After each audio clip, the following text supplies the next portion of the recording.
that everybody wants to see. There's a real spring in the step of these Rangers fans right now. They're on for their 7th title in a row.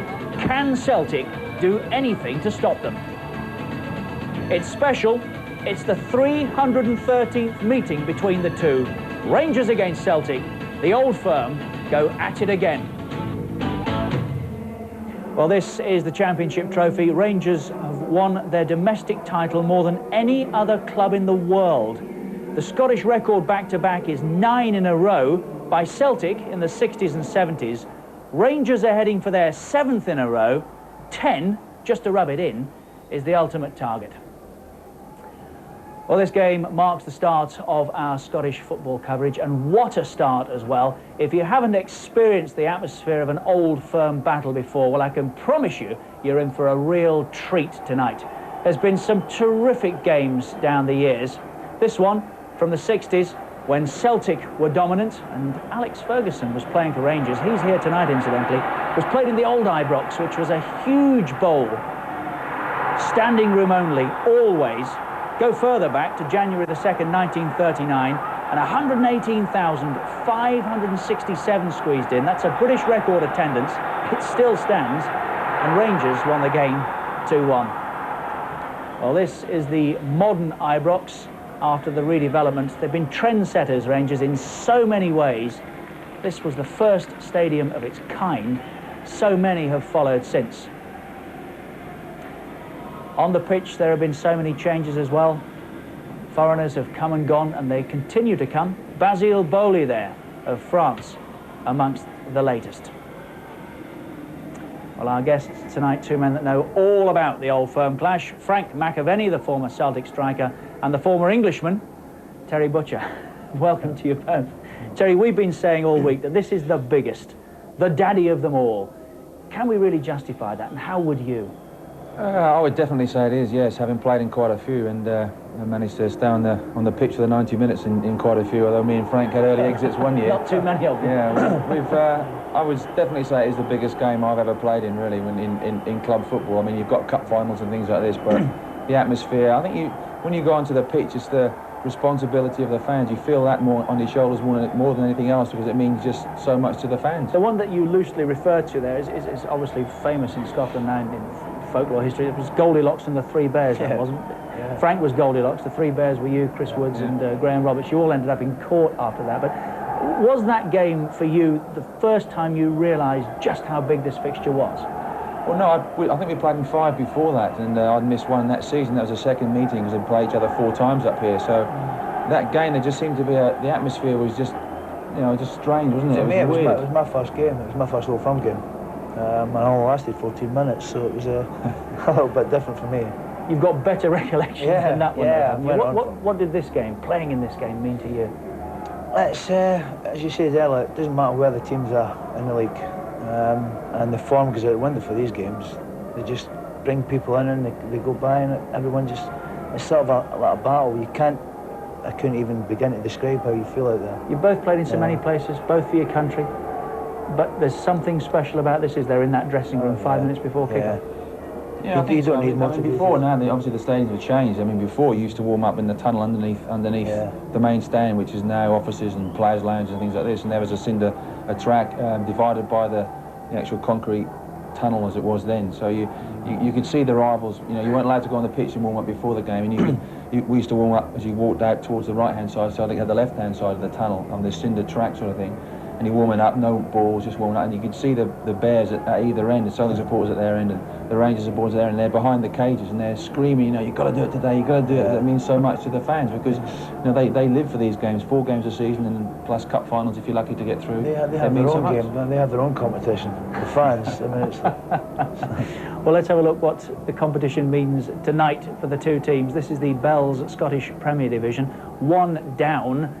And then the team finishing next to bottom will go into a playoff with the second finisher in the first. So Partick Thistle not too pleased with life at the moment, I shouldn't think. Reading up, it's Kilmarnock, Aberdeen, Dundee United, Hearts, Falkirk and Celtic. If they lose tonight, Celtic, they will be 20 points behind Rangers, who, as you can see, are 10 clear at the top. And it's 3 for a win, of course, in Scotland these days. Well, this gives you some idea of just how dominant Rangers and Celtic have been in Scottish football down the years. A world record 44 championships for Rangers. For all that, just the one success in Europe, the Cup Winners' Cup win in 1972. This is Celtic's response. Of course, they were the first British club to win the European Cup back in 1967.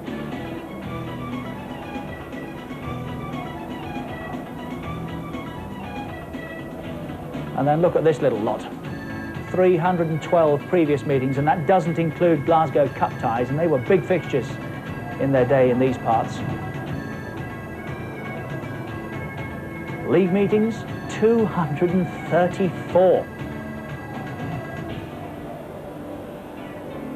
League meetings at Rangers, 117 in total. Rangers have won 57, Celtic 26, and they've lost just one of their last 7 here at Ibrox. That's not a bad record. 34 draws down the years. Well, if we take a look outside, you can see the main stand, or the back of what is a fantastic development inside. 1929 this went up. It's a listed building. Rangers, a club built on tradition. And inside there, somebody who was a Rangers fan as a boy. He used to love coming back here as a player. That's Andy Gray. Well, I can remember over 20 years ago when I first walked through these very doors into this wonderful reception area at Ibrox. People had told me, Andy, when you get through here, you'll be impressed. And I'll tell you what, they were exactly right. And what I think's nice about this place is that in an age of redevelopment and teams spending millions and millions of pounds making their grounds unrecognisable from 10 years ago, let alone 50 years ago, this is an area at Ibrox that really hasn't altered at all. This wonderful marble flooring is still in place. The pillars are still there. This wonderful wood panelling around the walls, all intact and unaltered, probably since 1929, the 1st of January, when it changed. And the most impressive part of all, I'd been told, watch out for the marble staircase, and it's a wonderful sweeping staircase that takes you up to Walter Smith's office upstairs and the banqueting suites. It also leads us to another place that I'd like to take you to that hasn't been touched by money or time. Well, this is the other area where I'm delighted to say that money hasn't talked and Rangers have kept with tradition. It's a magnificent, and I mean magnificent, Ibrox trophy room. Of course there are trophies here. Rangers record tells us all that there will be trophies in this room, but there's more than that in here. Look at down here. Would you believe the 35 medals won by a famous Ranger, Bob McPhail, in that wonderful presentation case? Across here, loads and loads of wonderful cut glass. On the wall, silver salvers from all over the world commemorating Rangers trips aboard and famous foreign sides who have visited Ibrox. And down at the bottom here, wonderful portrait of, well, Rangers' most famous manager ever, I think, the late, great Bill Struth, and all the pennants that hang beside him of famous League Championship victories. I know you're wondering, what on earth is a bike doing in the Rangers trophy room? And that's not the groundsman's bike that he left here by mistake. This, again, is something Rangers picked up on their travels. It's from the French club, Saint-Étienne, and it was presented to Rangers many years ago. The unfortunate thing about it, John Gregg was telling me, it came unassembled, and it took Rangers about 6 months to get it all together again. But it's finally up, as Rangers promised it would be. One other very famous occasion today will happen. This is called the Loving Cup. It was presented to Rangers many years ago, and now what Rangers do, tradition is, it comes out every first home game of the new year. That happens to be today, Celtic, here at Ibrox Park. It's taken into the Blue Room, where the directors of Rangers, the visiting directors, and their guests are assembling. And it's filled with champagne, and each guest and director is asked to take a sip from it. Now, I've got the cup, no champagne. Nick, can you help me? Well, Andy, this is the champagne they'll be using for that ceremony. Rangers' own brand, of course. And whatever your poison, Rangers can provide it. There's Rangers gin, red wine, white wine, Rangers whiskey, even Rangers vodka. This is just a small part of the vast array of souvenirs provided by the commercial department. Any number of videos, as you can see. The club actually sold 50,000 videos in the 2 weeks leading up to Christmas. They've got their own TV station, RTV. A 30-minute programme goes out on match days. Fans can watch it on 200 screens throughout the ground. So big is the commercial operation that for every £1 that Rangers take, 42 pence comes through the gate and 58 pence is made by commercial revenue. You could say they cater for every taste. Well, the ladies are busy preparing, and I'm sitting in the Argyle House restaurant. It's the longest in Britain. Nearly 300 diners will sit down for a meal beforehand. They've got their own special menu, a 5-course luxurious meal including Scottish smoked salmon and traditional oatcakes, and sirloin steak in a chasseur sauce. Sounds pretty tasty, doesn't it? But this is only a small part of the huge catering operation that goes on here. Rangers were the first club in Britain to introduce their own in-house catering operation, and it's certainly paying dividends. 7 years ago, the commercial income was around £500,000. Now it's worth between £8 and £9 million. It's what you might call the icing on the cake. Well, these are Rangers cakes, needless to say, and traditionally served at half-time. I couldn't wait. I've had them before. I know they're very tasty. Good as ever. Yeah, I can vouch for that as well. Rangers really are one of the giants of world football. 7:30 kick-off, not too many in yet, so where is everybody? Well, the answer is quite simply that they're inside, beneath those stands, enjoying fabulous facilities. They really are. 46,000 will be here, and they'll be in their seats in 10 minutes time. Celtic fans back in their numbers. There's a picture here, some 18 months back when they weren't around, much to do with the redevelopment. That is the traditional Celtic end. Charlie Nicholas on the bench tonight for Celtic. No Peter Grant, sadly no Tony Mowbray, who's unavailable. No McCoist, no Haitley for Rangers. Old Firm action next. Tense moments in the Old Firm battle live on Sky Sports tonight. It's Rangers against Celtic from Ibrox. The bookies make Rangers favourites, strong favourites, to 3-1. Celtic 9-4 the draw. A noise is building and the baiting has started. That's what the Rangers fans think about Celtic right now. No money, no stadium, no trophies. No McCoist, no Haitley for Rangers, but it really doesn't matter what the personnel is. This is going to be a stormer anyway, but obviously big disappointment for Ally McCoist, who's poised on 299 goals for Rangers. He wanted the 300th tonight. He won't get it, but here he is with Nick Collins. Well, Ally, 299 goals for Rangers. How frustrating is it that you can't make it 300 tonight? Oh, it's a nightmare really, because it's always Rangers Celtic games are very special games, and the New Year's games even more special. It's a blow, but hopefully it won't be too far away. To those that haven't experienced it, what is so special about an Old Firm game? Well, I think the rivalry is second to none, and I'm sure you're all about to witness that. I think Andy Gray will certainly vouch for that. I think the game itself, sometimes are towsy affairs, but hopefully there'll be a bit of football played today. But I think I would just advise everybody to sit back and enjoy it, hopefully. All right, let's hope you're back in action soon as well. Thanks, Ally. Very much. Enjoy the game. Yeah, thank you, Nick. Our guests here, two men that know all about this match. Frank McAvenny, the former Celtic striker, and the former Rangers defender, of course, Terry Butcher.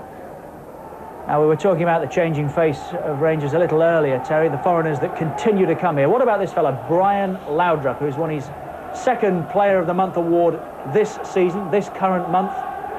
And this is a fellow they told us on the way in here today.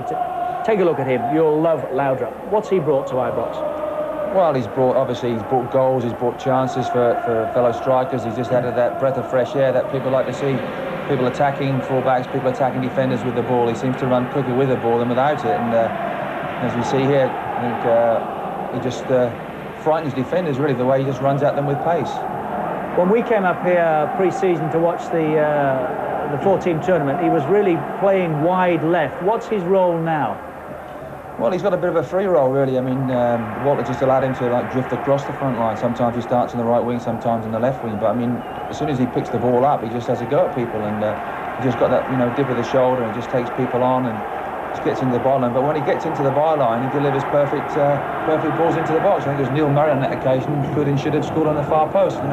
It's not just about beating players. When he gets to the byline, he can just deliver the perfect cross for either Mark Haitley, who obviously not playing tonight, but people like Charlie Miller getting into the box, and other players, Ian Ferguson, of course, that just have a simple task of stroking it home. I'm just looking around behind me, wondering what was going on. There's nothing really. Players are warming up, but listen to the noise level already. Andy Walker here. There's a lot of responsibility on his shoulders tonight. Frank, who's a gentleman that knows all about these games, of course, was sold to Bolton and then subsequently brought back. Is he in the sort of form to provide Rangers with problems tonight? Yeah, what's so good about it is that the weekend he came back from, as you say, from a lengthy spell without scoring, and he scored at the weekend, so it's a big boost for Andy. It'll do his confidence a world of good, and Celtic need him to be in form. Well, that's Andy Walker, who leads the Celtic line tonight. Phil O'Donnell is a name that Andy Gray has mentioned to us so many times. I think when he was the assistant manager at Aston Villa was suggesting that they should buy him. What can you tell us about Phil O'Donnell, Frank? He breaks very quickly and very intelligent from midfield. He's a bit the same in Pat McGinley that Celtic had here, and they brought him. They spent a lot of money on him. He'll score a lot of goals for Celtic. Maybe take him a little while to settle down. I don't know how he'll react to the night at Ibrox, but you just have to wait and see. Hopefully he can get through it. Basile Boli was greeted very warmly when he made his debut here, again in that pre-season 4-team tournament, Terry. How will he react in this tonight? Well, I think he'll react because he's a good professional, but I mean, when he came here early on, and people thought, well, he's going to do very well, and looking forward to seeing him play. And since then, he's had a few articles in newspapers in France, and didn't really endear himself to the Rangers supporters, but that was all forgotten about after lengthy explanations to the manager. And I think he's knuckled down well. I mean, he's had good players around him. They bought McLaren from Hearts, and Richard Goff's been playing very well lately. So he's sometimes Walter plays with a 3 at the back, sometimes with a back 4. So he's added that bit of stability to the back 4. Quick word, it's one apiece so far this season. Celtic have won here already. Will Rangers win tonight? Well, Rangers are the team in form. I mean, they're going very well. Loudup's in good form, of course. They're missing, obviously, Ally McCoist and Mark Haley, but it doesn't seem to matter who plays up front with Rangers now. If Loudup gets the ball, he can create opportunities for everybody. So the way that it's been going this season, one side's been winning away from home, and then the other side goes to their rivals' home ground and wins as well. So you never can tell. A lot of pride at stake tonight for Celtic, Frank, isn't there? Do you fancy them? I fancy them tonight. You do? I do. I definitely fancy them. They'll come here. They'll have a go at them right at the start. They've nothing to lose. Look at him. You never told me that before. Yeah. I fancy them to win. I honestly do. Have a little bit. All right. Let's get outside and sample some of this fabulous atmosphere. Sitting out there and enjoying himself already, I know. Andy Gray is joined by Martin Tyler. Well, Richard, hello again, everyone. I'm enjoying myself as well. The gantry shaking with the noise level that's being generated as the Celtic fans start to make themselves heard in their end of the ground. Well, let's straight away get down to business with the team news for you tonight.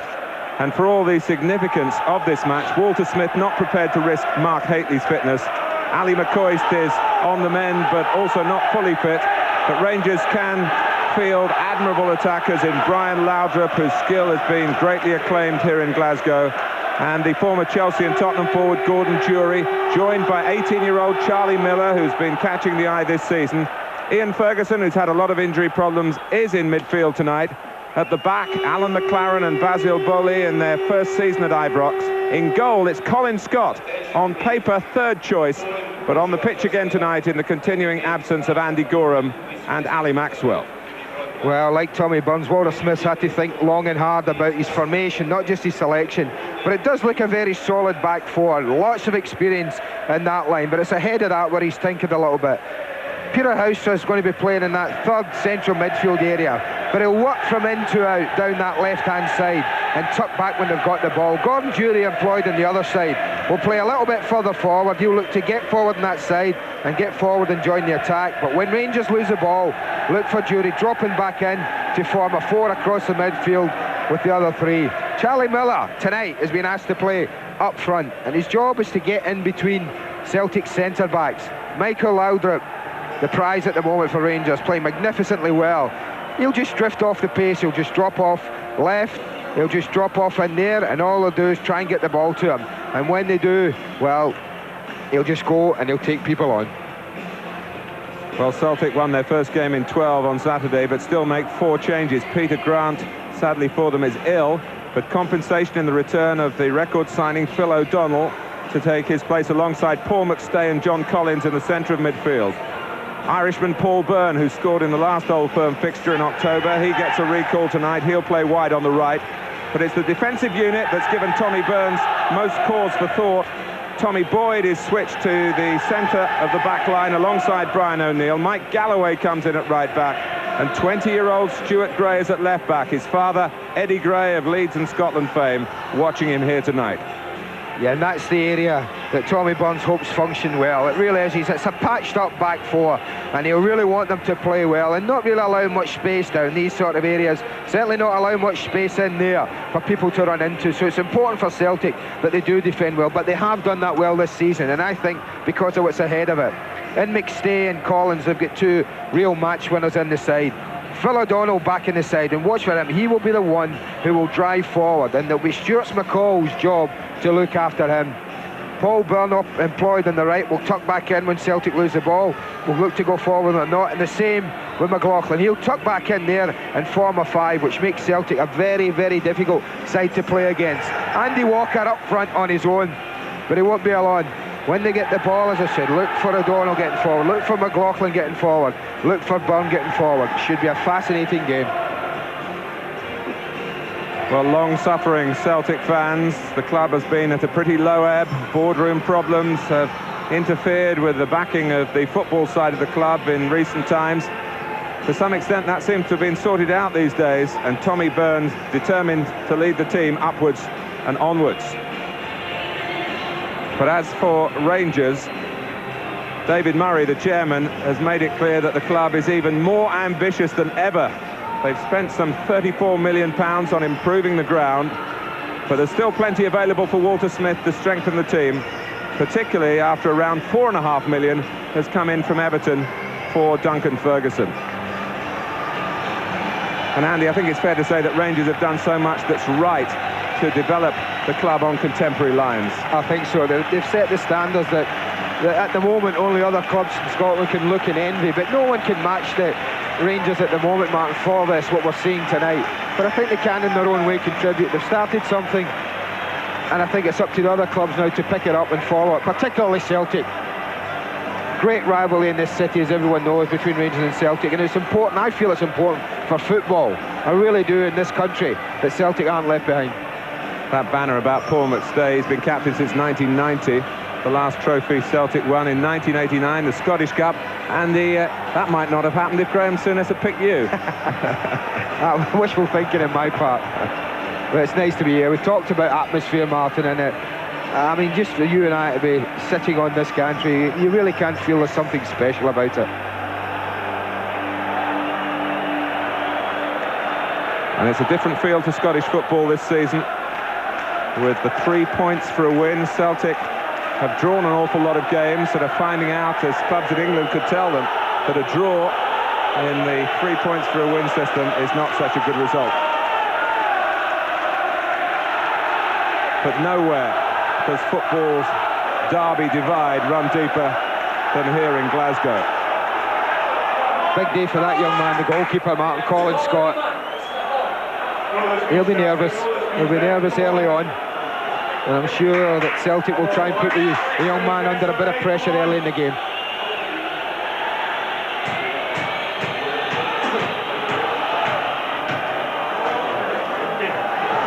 He did play in a derby last season here, but that was the occasion when Celtic fans were banned from the game, so he didn't have the intimidation factor. But there are some 7,500 wearing green to support Celtic's cause here. Jim McCluskey, the referee, just waiting for the visiting team to show their faces.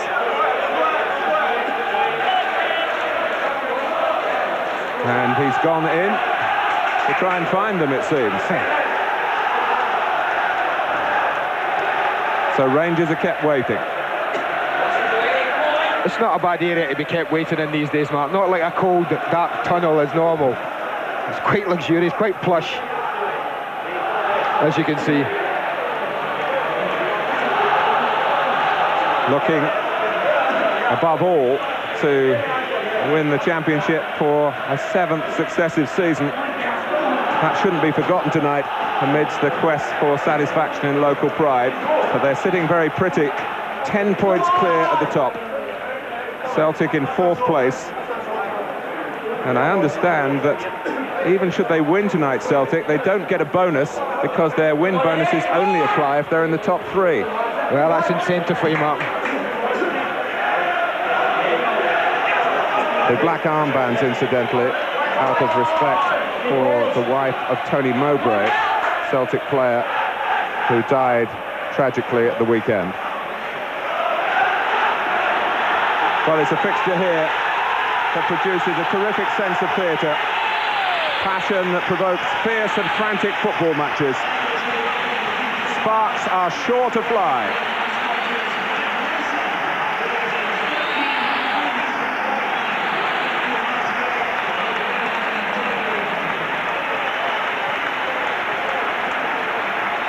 Well, the old firm at the new year. It's live and it's after the break. It's ahead again. Let's join Andy Gray and Martin Tyler. Jim McCluskey, very experienced referee, and you sense one is required in such an atmosphere. Celtic to kick off. Rangers currently ruling the roost in Scotland. Celtic trying to find a present to match their own glorious past. Honours even in the league meetings so far this season.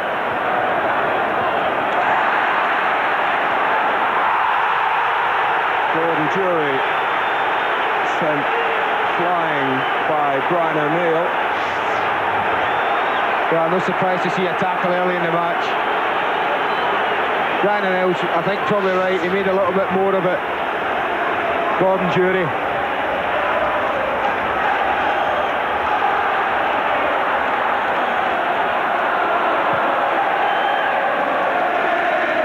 Andy Walker, really the one out-and-out forward for Celtic, trying to apply some pressure. Good kick by Scott, this young goalkeeper. I say young, he's 24. He's been here some 8 seasons, but he's very young in terms of lack of experience on occasions such as this tonight. Galloway flying in, headed forward by David Robertson. A typical derby tussle between Tom Boyd and Charlie Miller, who's playing further forward tonight than he has been in recent Rangers sides. He's normally in recent weeks been in midfield, Martin, but he scored a bucket full of goals for the reserves from a forward position. And with problems with Haitley, problems with McCoist, Walter Smith feels that Miller's best job tonight will be up front. Celtic have just endured their worst run without a win in league football in their entire history. They've got a victory against Falkirk at the weekend. But this would be a wonderful way to build on it if they could find the strength and the skill. Well, they are the only team to defeat Rangers in a league match here this season, and I think that'll be firmly in their minds. Certainly Tommy Burns would have used that. Galloway wanted to be quite precise with the throw. Goff stepping in. Here's Paul McStay in his 600th competitive appearance for Celtic tonight. It's a big area that tonight, the midfield, with McStay, Collins and O'Donnell of Celtic. They're very, very strong, I feel, in that area. We've got Walter Smith expected, 2 real competitors in Ferguson and McCall in there to combat them. Bowley's ball bypassing the midfield, but there's not the height of Haitley. They tried to drop it in for Miller. Walker chasing, back with Celtic after a 3-year absence south of the border with Bolton, where he had some splendid times and also picked up a serious knee injury.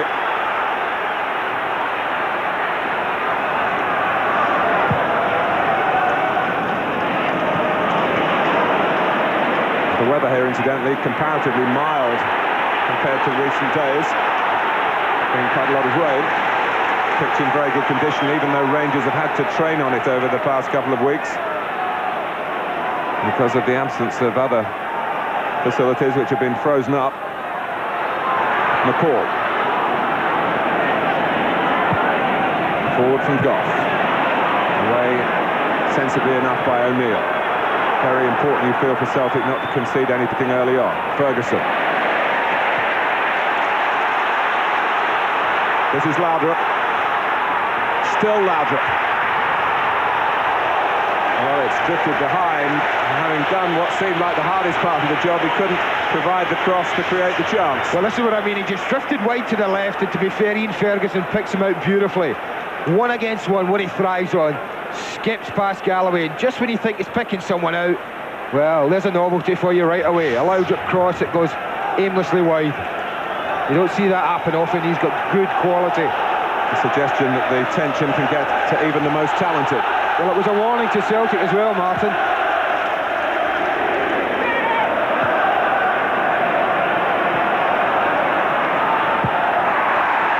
Forward by McLaren, who actually started at his first club, Hearts, as a right back, which is where he's playing tonight. Robertson. It's been something of a transitional season for Rangers, but despite that, they've marched on at the top of the table. They had an awful August, of course. As Andy was saying, Celtic came here and won. They went out of the European Cup straight away to Ike from Athens. They went out of the League Cup here at home as well, 3 home defeats in a week. And the signs were not so good for the Blues.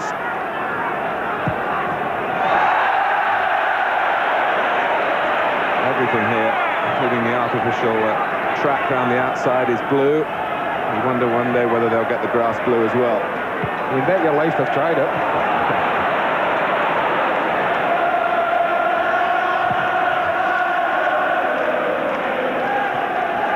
Header by Boyd.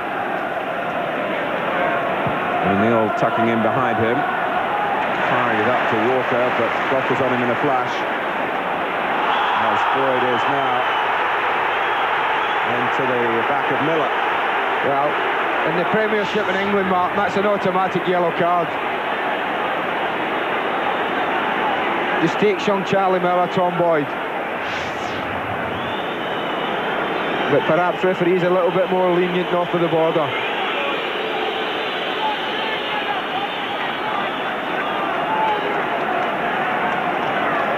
Miller, 18 years old already, a Scotland under-21 international.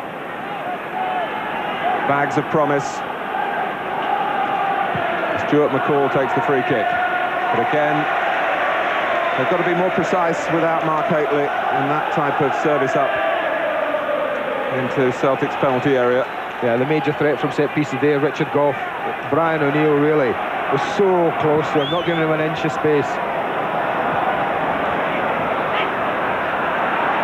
Middle of Brian McLaughlin, who's a jinky winger on the left side. Tommy Burns has got a crop of promising youngsters, although he's left 1 or 2 of them out tonight, understandably. But McLaughlin has been selected, and he's got Stuart Gray playing behind him. McLaren with a throw.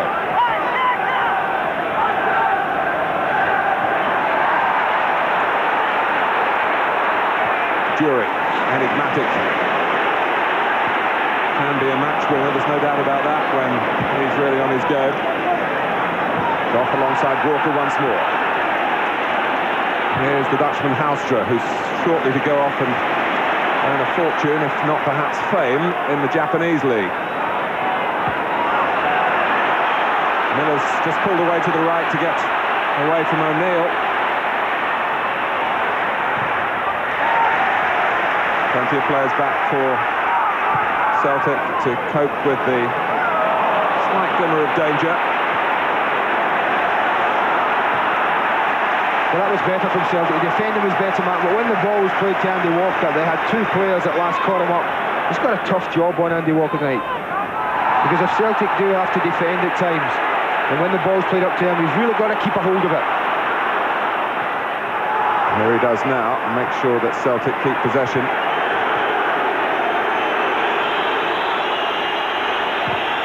That's Galloway. Whether he just saw Colin Scott moving out, anticipating a cross, and there was a gap there that he decided to try and exploit. Well, I think that's exactly right. Colin Scott did move away to his reach. How far out he is.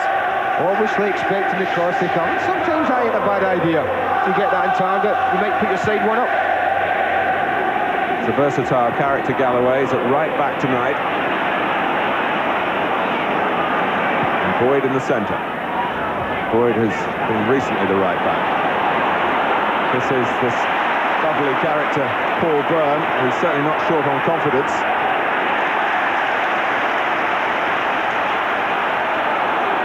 Loudon.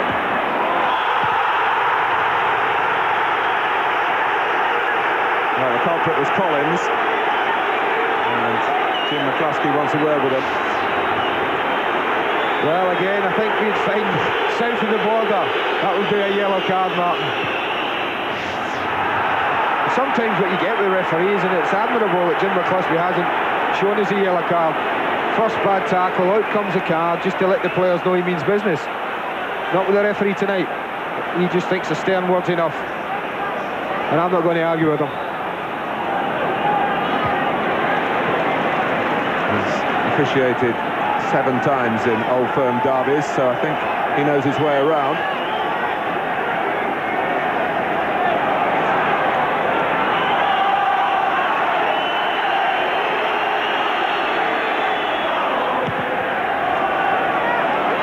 House trap. What Miller can do if he gets the ball into feet. Jury operating mostly from the right-hand side. Now that's come across the centre. And it's straightforward for Pat Bonner. We haven't mentioned him yet. He's only just back in the Celtic goal. It's his 3rd game. And he's been unbeaten in the previous 2. That was Galloway on Robertson. I think it's time for a card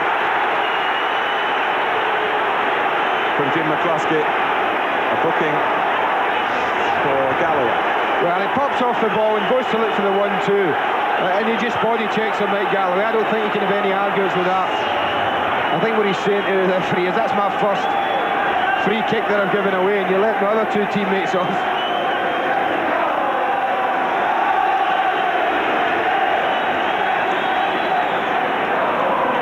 The Frenchman Basile Boli has come up. McCall. I'm a bit surprised there. I thought with the space that Stuart McCall had when he received the ball, it was certainly worthwhile just pulling the trigger. This early in the game, I think that's the thing that surprised me. No one's really been prepared to have a shot. Look at the amount of space he had. Time to look up and assess it. I just think early in a game of this importance, with nerves at a maximum, it's worth having a go early on. He has been a consistent figure in changing season for Rangers. Stuart McCall, good pressure by Miller. Neil, and the linesman indicates there that it's going to be a free kick to Rangers, and it's a booking as well. Yeah, I don't think, again, Brian O'Neill was so blatant. You watch him here, no intention of going for the ball. He's looking at Miller, look at that. I don't think that Brian O'Neill could have any argument with that one either. He seemed to know he was losing the race. And now he has to defend under the extra handicap of having a booking against his name. What can Rangers do with the free kick? They tee up Ian Ferguson. Slipped as he hit it. Well, it's one-on-one here. If Walker can get going, the pass has just taken him wide away from David Robertson. McLaren. That's McStay. And again, that desire to please, perhaps attention in the way he approached the ball rather than relaxing it and striking it cleanly. Well, it wasn't dealt with very well. Al McLaren got in a pickle, used his wrong foot there, trying to clear a ball, didn't do very well. It dropped nicely for Paul McStay, and he's a good striker of the ball, but perhaps even a man of his experience suffering a little bit from early match nerves. Collins. He's been a bit of a thorn in the Rangers' side in terms of Celtic goal scoring in recent Old Firm encounters, particularly from free kicks. Hasn't had an opportunity yet to show off his repertoire. O'Neill in strongly. And again, to beat Jury to the ball. Well, even in these early moments of the game, Mark, you can see why Celtic have been difficult to beat. Haven't won as many games as Tommy Burns would like, but they've drawn an awful lot because they do get men back behind the ball and they do make it very difficult for sides. Problem is when that happens, when they knock it forward like that, 40, 50 yards ahead of them, it really is tough for Andy Walker to get it down and keep 2 or 3 players out of it while his teammates catch play up. They do have 2 forwards on the bench, Charlie Nicholas and one of the youngsters, Chris Hay. Should Tommy Burns need to change it later on. Stuart Gray, now McLaughlin.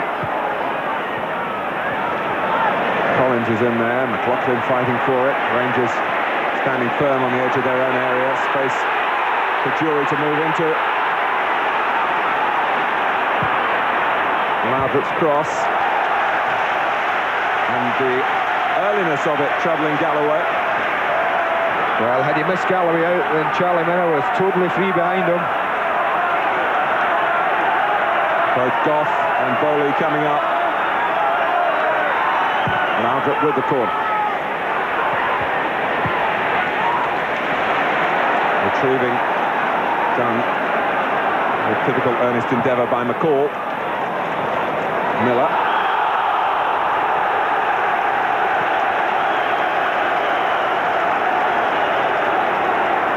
Big appeals for handball from the 7,500 Celtic fans. That's what the referee's given. He makes a good run. Makes himself a good target for Stuart McCall, but just skips away from there. Just there, I think it brushes his hand as he controls it at first. Taki Bonner, who was given a free transfer by Lou Macari at the end of last season and was set to join Kilmarnock, who were then managed by Tommy Burns. There's been some word on the grapevine because the move was put on hold and Bonner has stayed here for Burns at Celtic. McStay. Paul Byrne. McCall going in. Absolute grim determination to make it his. Jury. And making a bit of luck for himself and still going. Gordon Jury for Rangers.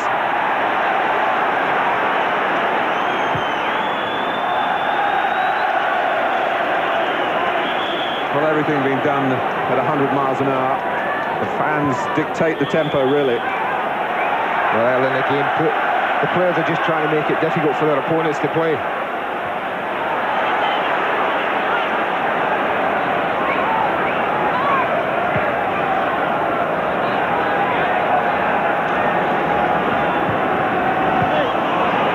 It's Byrne tucking back in on the right-hand side, which I'm sure Tommy Burns will want him to do. Boyd, current member of Craig Brown's Scotland squad.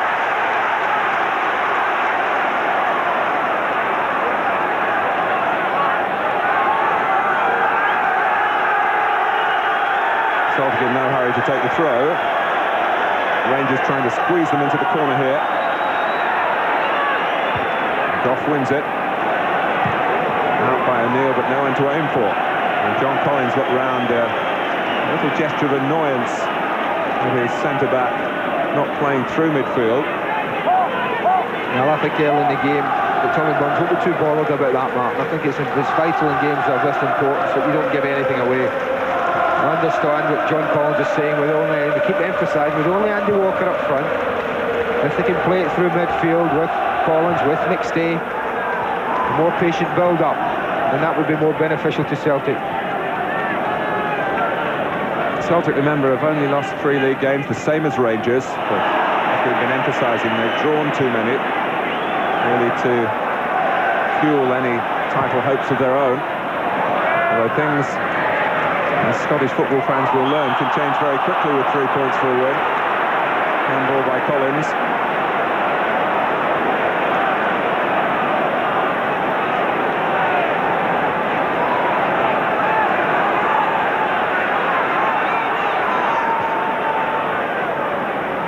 Played short by McLaren to McCall. Laudrup with licence to roam. match, incidentally, being transmitted to his native Denmark. Bowley in first for Rangers. Jury trying to do the same in the Celtic half. Very composed there about young Stuart Gray, I must say, at left back. McLaughlin.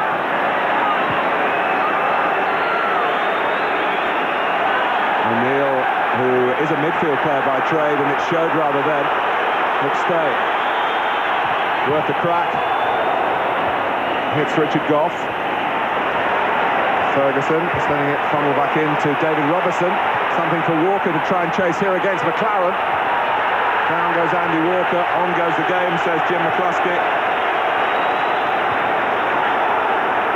That was a bit more promising from Celtic's point of view.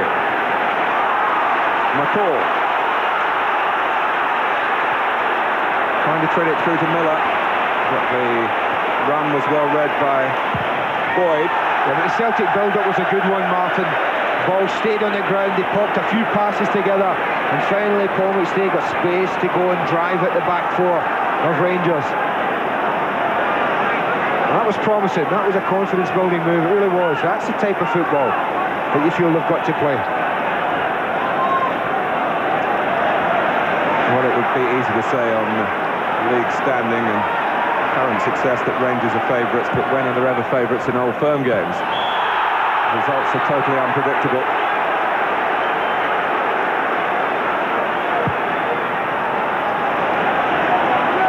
Bird.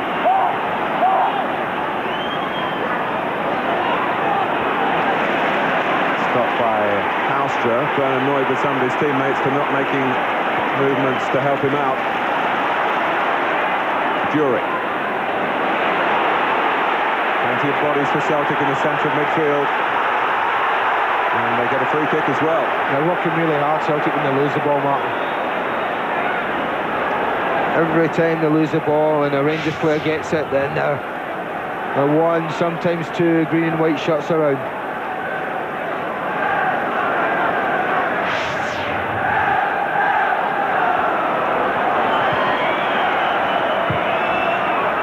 In relative terms, the only way is up for Celtic. They've had a harrowing time. They certainly don't dispute that. But with Tommy Burns at the helm, and plenty of ambition in the boardroom as well. Hope for the future. A good result tonight will certainly encourage the rebuilding. Ferguson. Look at the green and white shirts back behind the ball already, though, Martin. That was a good break from David Robertson, but they just held it up for a second, and that gave Celtic time to get plenty of people back. It's McCall's shot set up by Robertson, who'd stayed forward.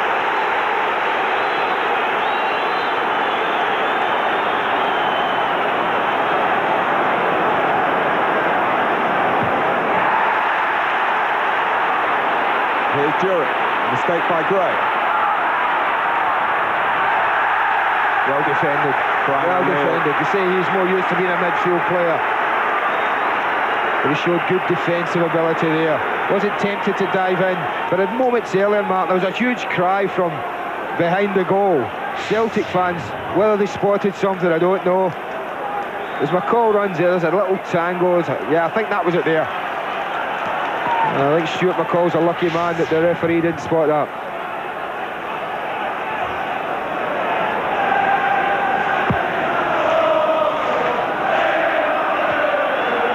Forward from Ferguson's head, wide from Miller's head. Jury deciding to put it in early this time. Galloway coming across from right back.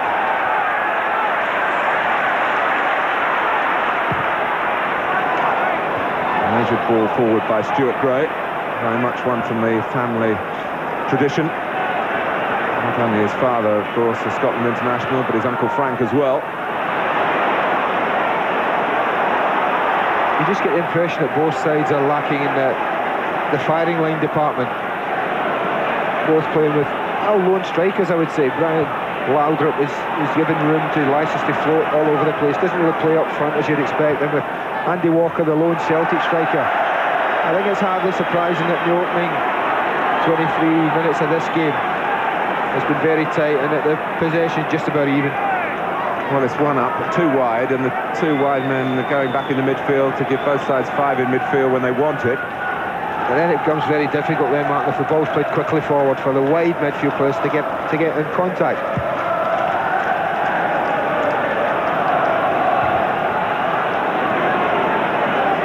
The players, sorry Martin, the players from the central area who you'd expect to go forward, Phil O'Donnell, I don't think he's really been released yet.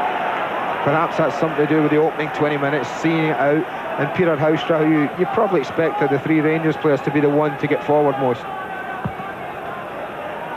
Well, this is a new experience for O'Donnell, and of course he's only just back from injury himself.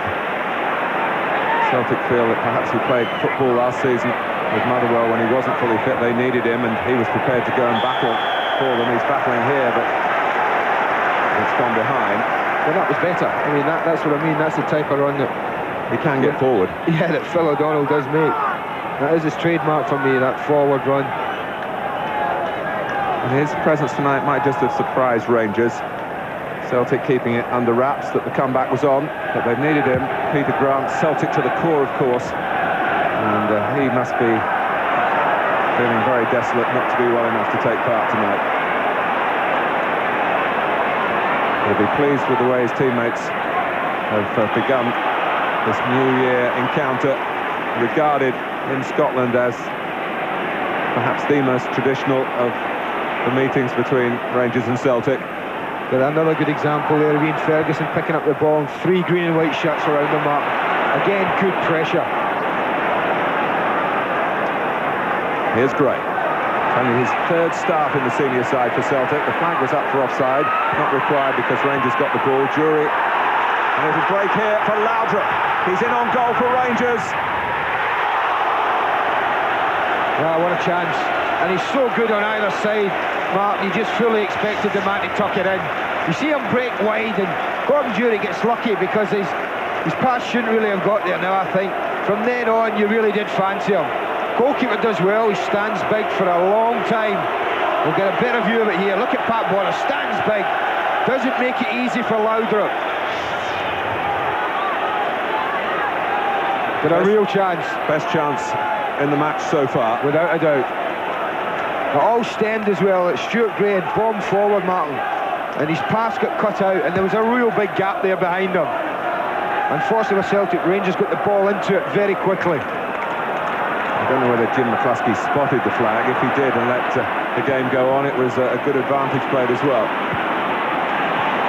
Miller with the ball at his feet, and that's a terrific tackle by O'Neill. Had to be absolutely inch perfect. Bird just taking it behind Goff for a moment, who got back to block the attempted cross.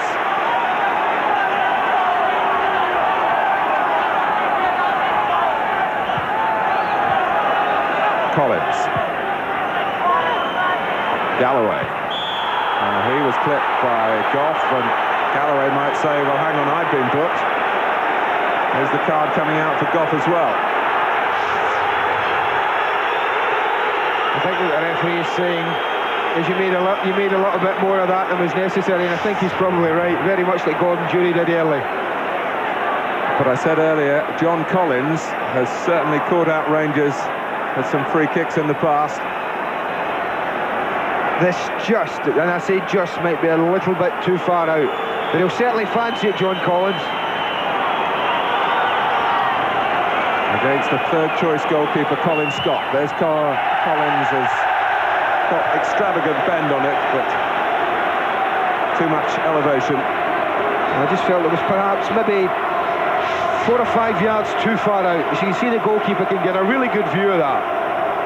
And I think even that on target would have been bread and butter for the goalkeeper. But put John Collins 4 or 5 yards nearer, and there would be some fluttering Rangers hearts. McStay. McLaughlin trying to help him on the left. Gray does give him the right angle, then McLaughlin involved. It's a throw to Celtic.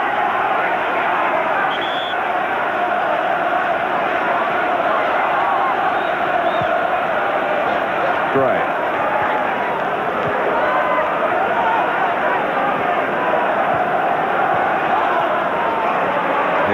McLaughlin. Oh, he made half a yard to get his cross in. And it's needed a defensive header behind from David Robertson. Yeah, he didn't waste his time. Ally McCoist just shifted the ball and delivered it into the box.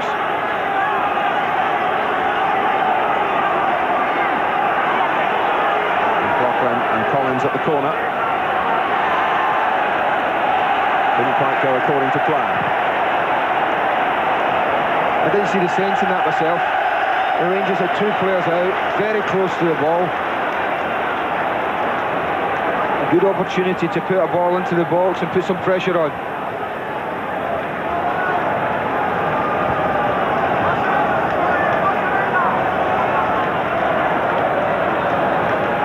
Rangers, incidentally, 9 games unbeaten, 23 points out of 27. A run that started with the 3-1 success over Celtic at Hampden, Celtic's temporary home. And it hasn't, in truth, been too homely for them in terms of their results there. A misunderstanding between Graham McLaughlin again. Andy Walker trying to take it on, but the contact was a bit too strong as the cross came up. Good idea, though. Area. Good idea from Andy Walker, Mark. There was plenty of pace on the ball. He just tried to chest it in front of him. Collins. Gray not quite so accurate with the right foot.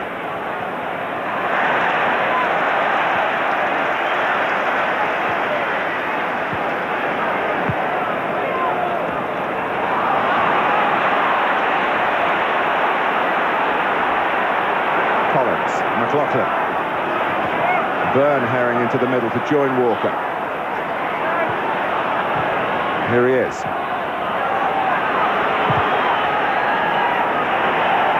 going to come here for Galloway.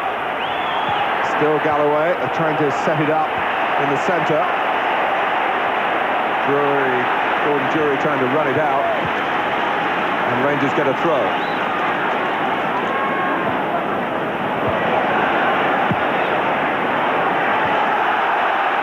I just get the impression that Celtic are growing a little bit in confidence. I agree with you, Andy. The passing, when they get the ball and they elect to pass it, and I think John Collins is having more and more of an influence in the game. It's been crisp and it's been bright, particularly down the left side. Stuart Gray and Brian McLaughlin in tandem, and it's caused Rangers a problem or two. Well, look just behind our commentary position, in the spectacles there, Tommy Burns. He might be pleased with the way his side are setting about their task, the Celtic manager. And also getting more players forward in support of Andy Walker. McLaughlin. Free kick to Celtic. Foul by McLaren. Doesn't it seem strange when you see free kicks like that, Mark? There's no cards are whipped out. I have to say I like it.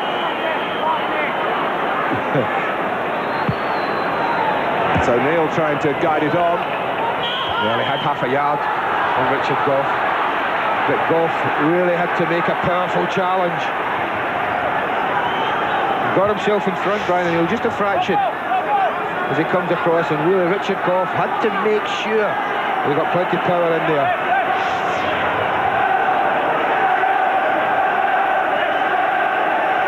Phil O'Donnell by the near post.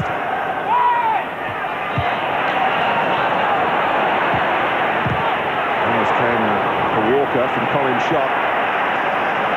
Cleared by Miller. Back comes Celtic again. It's a good spell for the visiting side at the moment.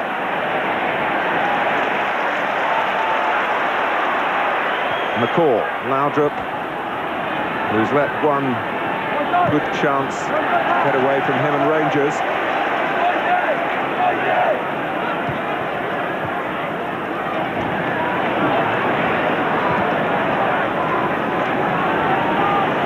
Well, that'll interest people. The home side, second best in the attacking areas, Martin. I don't think that does emphasise the last 5 or 10 minutes. I agree with you, it's been Celtic's best part of the match so far. They're most confident. For McLaren, sensing a relatively rare opportunity to make a forward sortie down the Rangers' right.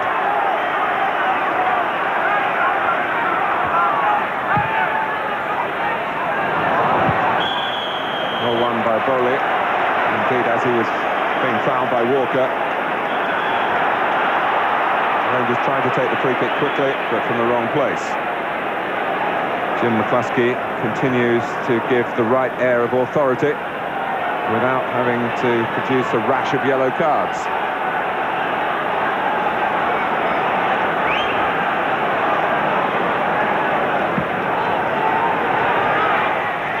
No challenge from Rangers. Bowley's approach to the ball was rather blocked off. It's McCall.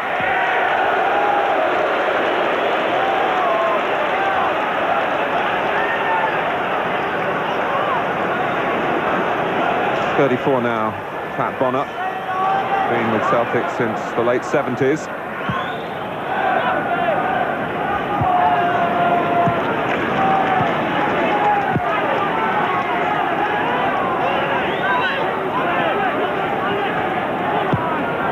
Quickly forward by McStay, trying to drop it behind Goff, who repositioned. McStay on the scene, nippily again. That was good play by Paul McStay. Really a throw-in the halfway line. He just asked for it to be thrown in. He volleyed it forward and really did make up some ground to be first to it. A message from Archie Knox to Charlie Miller. I think there's a problem, Mark, because I think Archie Knox indicated to one of the subs to get himself warmed up. Crossed by Galloway. Don't really back McLaughlin to win too many headers. And indeed, in trying to get any advantage he could, a free kick was given against him. Well, he had a word and then turned round, Archie Knox, as if to say to Ian Durant, get ready, you just might be going on. But when we look at the time, I think they'll be anxious to make sure that nothing happens till half-time at least. And Miller is not moving freely. McLaren.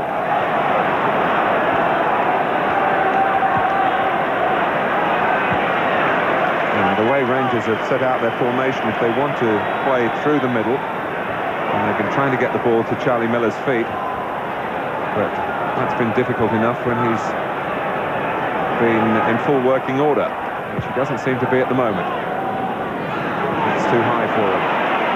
See, I just think when the ball's played up like that, you would be looking for Gordon Jury to be making runs in behind.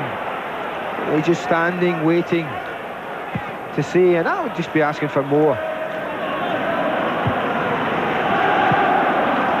It's coming up 20 years since the authorities in Scotland set up a league system where the clubs met each other 4 times each season.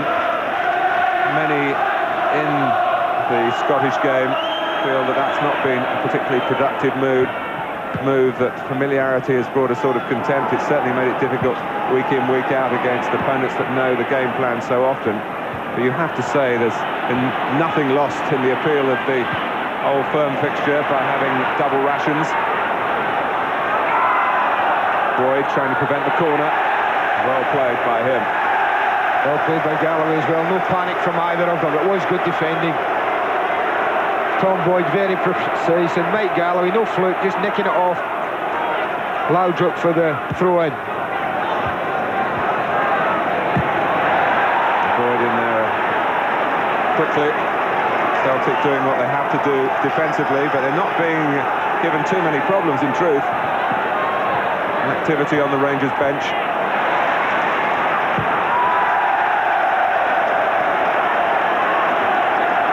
Walter Smith has come down to maybe supervise a substitution here, talking to Ian Durant. And there's the tactical briefing. McCall. Well, Miller could get in here. Ferguson does. Ian Ferguson against the run of play in truth, but Rangers lead. And it's all down to the man who will have that fuel, Martin. 5 minutes earlier could easily come off. Charlie Miller. Stuart McCall just knocks a ball over the top. Miller's first to react. They get the break of the ball there. Ferguson's the first to react, and he tucks it in quite comfortably. but that's just a hopeful ball in, and Miller makes something happen. He doesn't quite connect with the volley, and that ends up a simple task for Ian Ferguson to put Rangers ahead. Goal after 38 minutes to reactivate Rangers here, when Walter Smith was down on the bench thinking substitution. Suddenly his side are in front.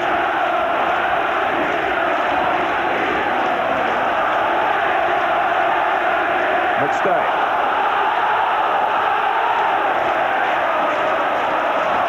Here's Byrne. Too high for Bowley to reach. Steered out by McCall.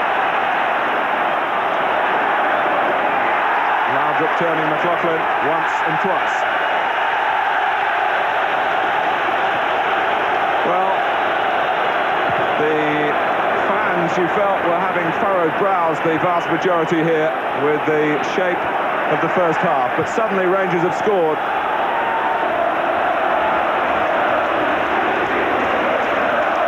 And the reward for Ian Ferguson for following in. That's Galloway. And rather high by Bowley.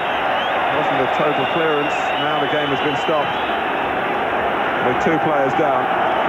Richard Gough certainly the victim for Rangers.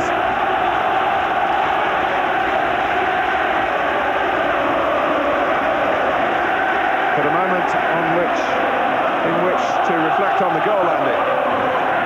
Came at the right time for him. Phil O'Donnell's the injured Celtic player.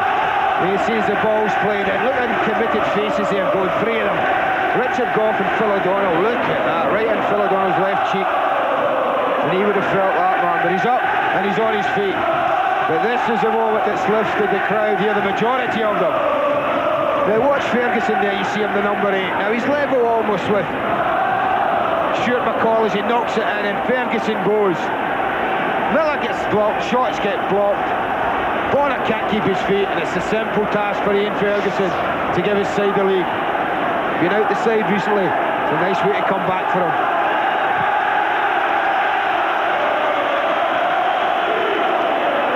Well, we first heard of Ian Ferguson when he got a Scottish Cup winning goal in his time at St Mirren. Really attracted the attention of Rangers. And an old firm goal for him here to perhaps bring some order to the home team, who hadn't been serving up their best.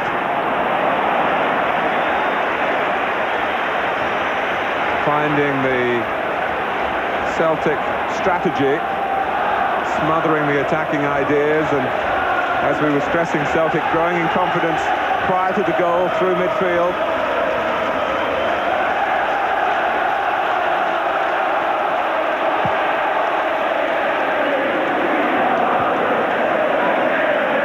O'Neill, I probably thought he cleared the danger with that defensive header that went to McCall, popped it back in behind Celtic, and it ran for Rangers from then on.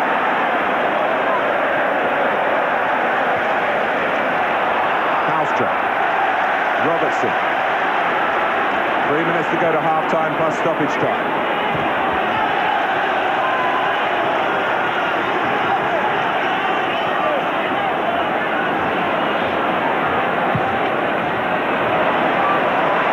It's a fine ball by Gough. Caused some uncertainty in Stuart Gray. Crossed by Loudrup. Clearing header again by O'Neill.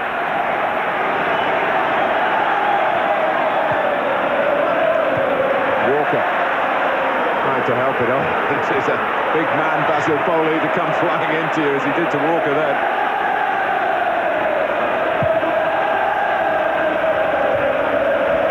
That's McCall's header, making his own defenders work. McLaughlin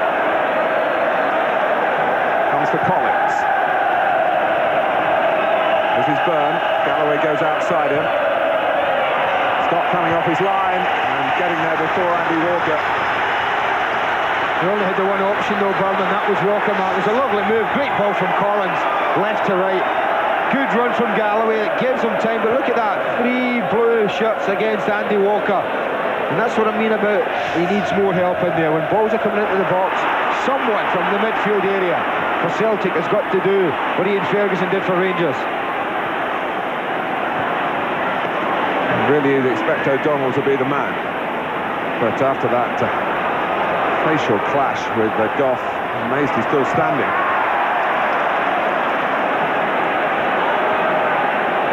McStay. Galloway. It comes for O'Donnell. Trying to tee up McLaughlin. Well, his chances go for Celtic in the first half. That's a decent one. He's get caught with a flight of it, Basil Borley, I felt. Yeah, he gets caught with a flight of it there. He can't quite reach it. Phil O'Donnell does well. He just shifts it. It's there to be hit. Keep it down. He can't do it. Over the top. It's a sort of outswinger that Darren Goff will be hoping to bowl for England in a couple of hours. Fascinating final day of the Test match that you'll see on Sky Sports.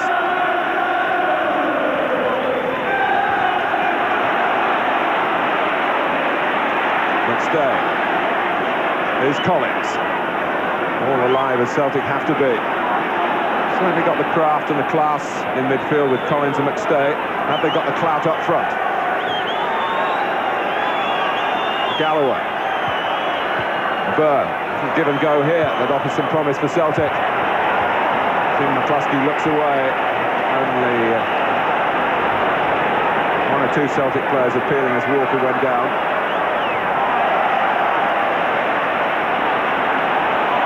McLaren with what was required, really. And he was just slipping and sliding for a moment. Really good response from Celtic, Martin, since the goal. They've put 2 or 3 decent attacks together, but they just haven't connected with a final ball into the box. But they've got themselves in some good forward positions wide.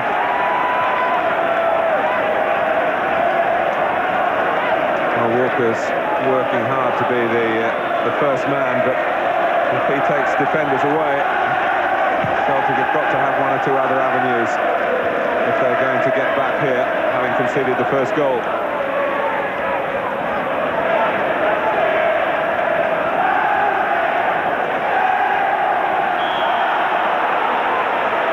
That's the sort of midfield, minefield explosion that you expect with so much physical contact, and plenty of it being allowed by the referee.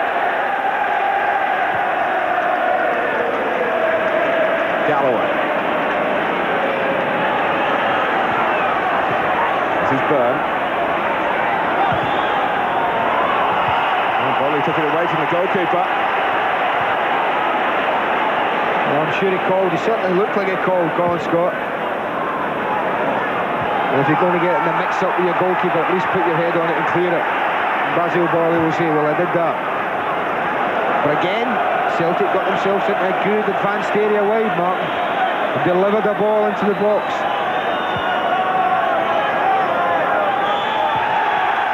It's half-time at Ibrox. Celtic have given a good account of themselves, but Rangers lead.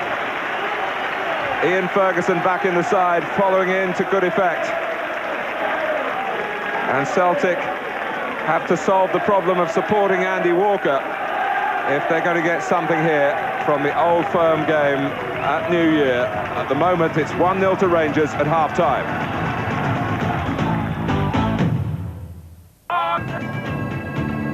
Six attempts at goal from Rangers, 3 on target, 5 from Celtic, but that really tells its own tale. Nothing on target yet. They've forced more corners, 2. Just the 1 from Rangers. Just 1 offside decision in 45 minutes. 2 early bookings for Celtic, but they've had the better of the possession, 52% of it, and 27% in that Rangers third.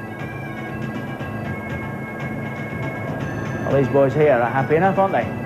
Bitterly cold night, but that wouldn't matter just yet for those Rangers fans. And Celtic can draw inspiration from the fact that their team have played well in that first half.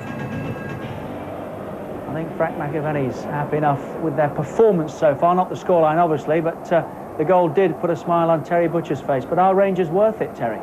Well, they've had the 2 best chances of the game, Brian Laudrup when he's clean through, and obviously the goal from Fergie, but I mean, Celtic have done the job well, got behind the ball, frustrated Rangers, not really allowed Loud the chance to run at people, but he was clean through once and missed. They have had the better of it in terms of possession though, Frank. That must be encouraging for them. It's encouraging for me, the winger, McLaughlin. I think he's been giving McLaren a hard time out there. I think get the ball to him more and get someone to support Andy Walker up front.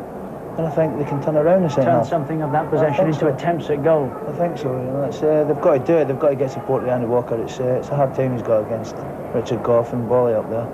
Well, just the one goal so far scored by Ian Ferguson, just really as Celtic were beginning to dominate. I think that's fair to say, isn't it, Terry? Yeah, it's a good header out of defence here, and when Stuart McCall gets the ball, really, there's only one thing he can do, is push it back in, but Celtic don't really seem to reorganise. A swipe there by Charlie Miller just goes right across the face of the goal. Luckily, Ian Ferguson reads the situation well and pops up. It wasn't a bad header out, really, to be fair, and there's only one thing on Stuart McCall's mind here, just to lob it back in. As soon as defenders know that's going to happen, they should readjust. They didn't quite readjust, and it just fell nicely for Ian Ferguson, his good foot to put in. Who enjoyed popping that away. What will Celtic do, Frank, second half? Will they readjust slightly in order to help Andy Walker? I think so, they've got to, because Andy's been totally out of the game. He's got experienced pros around a belt and good defenders, and it's hard to get the ball up to him. They've got to get support up. I think they'll either release O'Donnell from midfield and push him up to stay up, or bring someone on, and they've got to change it around somehow. Because the winger's getting the ball and he's getting good possession on the ball, but there's no targets in the box for him. 1-0 to Rangers so far. There's a long way to go yet. What will Celtic do about that? Well, we'll find out in a moment or so when we come back with the whole of the second half live from the latest Old Firm encounter here at Ibrox.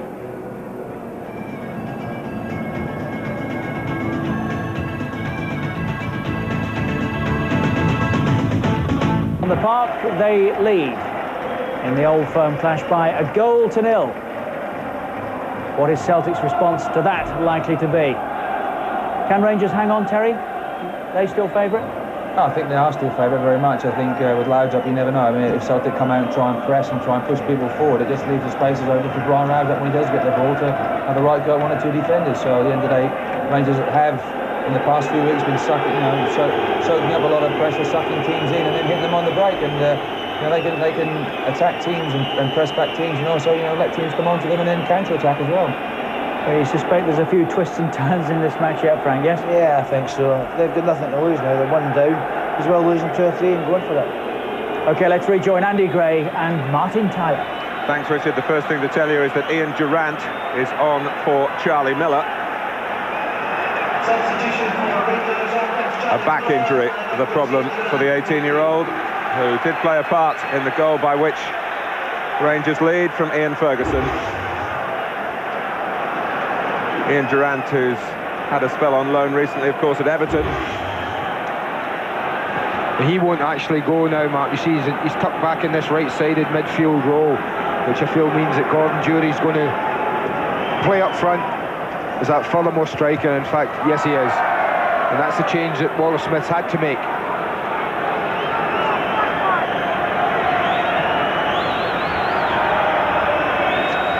Well, Durrant came back. Duncan Ferguson didn't from Goodison. That was over, Bolly. Walker didn't appreciate it straight away, and then Gough came careering into him.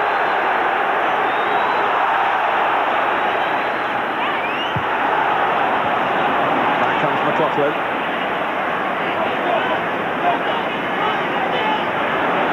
Had plenty of the ball in the first half, and one of Durrant's responsibilities will be to help out Alan McLaren, you feel.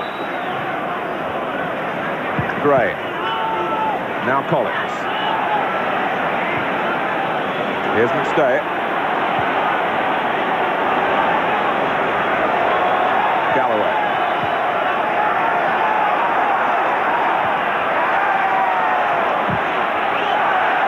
Throw to Celtic.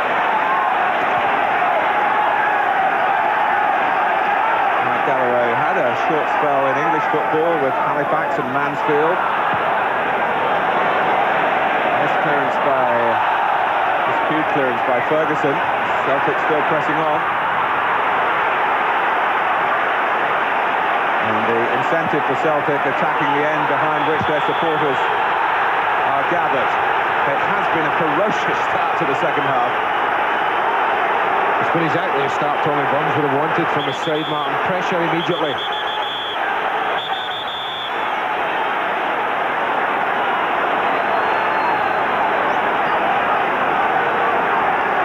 Celtic have a free kick. Paul Byrne to take it.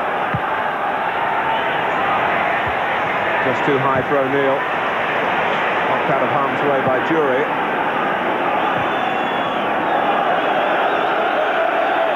And Rangers can regroup.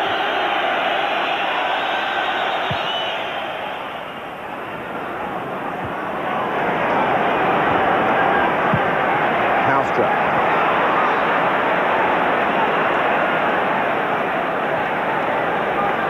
Crowd these days at Ibrox less than 50,000, although the capacity will go up beyond that with the next stage of redevelopment. But the Celtic minority pleased to see the confusion. Well, he shouldn't be giving the goalkeeper a stick. He really shouldn't, Martin. I thought the young goalie did well.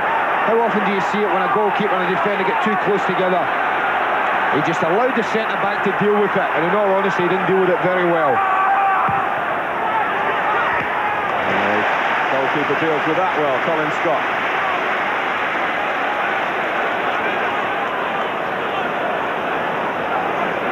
Andy Gorham was telling me he's maybe 3 days away from his comeback. The game's come 3 days early for him. He'd love to have been out there tonight. And Scott slipping as he cleared. A call. This is Laudrup. Being tugged. Well, he has a danger. I think one of the things, if you were Walter Smith, you would have been saying is try and get the ball to Brian Laudrup a little bit more. You see the problems he's given Mike Galloway. He's hauling away at his jersey there. That's an easy decision for the referee. Well, Bowley made the run towards the near post. Exchange of views there with O'Neill and Boyd involved as well. Well, get a good look at it. Watch the two people in there. Well, he makes a run. It doesn't do an awful lot wrong for me. Brian O'Neill is entitled to hold his ground. He's entitled just to let the ball drift aimlessly past him. He took exception to it, Basil Bowley. He, incidentally, is the son of a diplomat, but he hasn't been particularly diplomatic himself, Bowley, in his time in Scotland. You remember earlier in the season he spoke out against his teammates and his manager. Got himself into hot water, had to sort all that out. And at the moment he's all fired up here. Feeling, even as a foreigner, the special pressures of this particular fixture.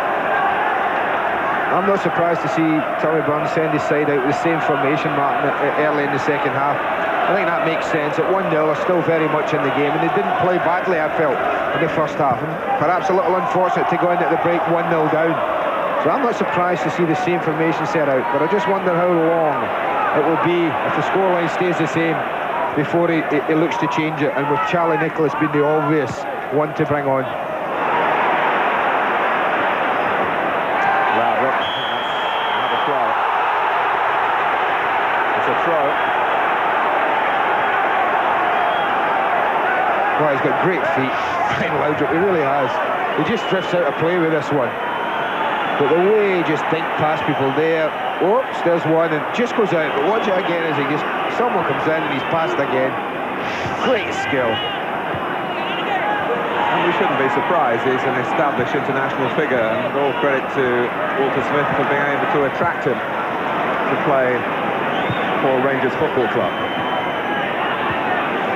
Already at this stage, they reckon he's a cert to pick up all the individual honours. Walker. Well, suddenly there was an opening there. Phil O'Donnell was ploughing through. It's a corner. It was a good opening. It was a really good opening. And that's what they need more of. Phil O'Donnell doing things like this. Walker gets a touch. It's very important that David Robertson's covering was good. His positioning had to be good, or else too far away. O'Donnell was through, clean shot at goal.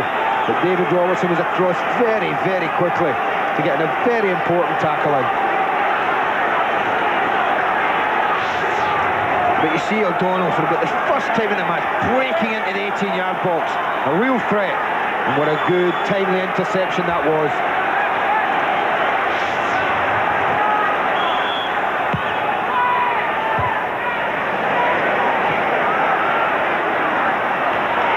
It's Byrne.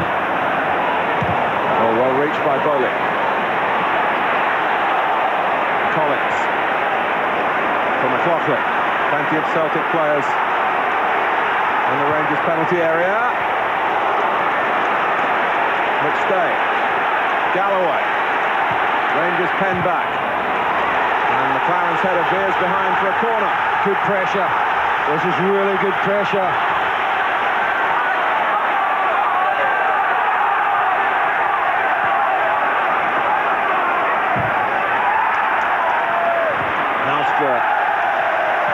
Helping out well there against another quick McLaughlin turn.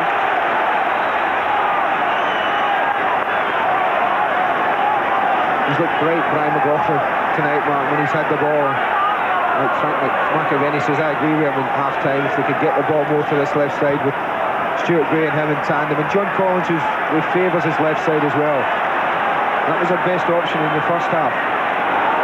McLaughlin showed us there, he's still confident enough to take people on and provide crosses. Walker.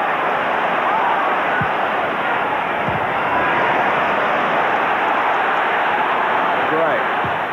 Hammering it in. Blocked by Bowley. The worry for Celtic is what Rangers can create on the counter-attack. Not much there from Jurek.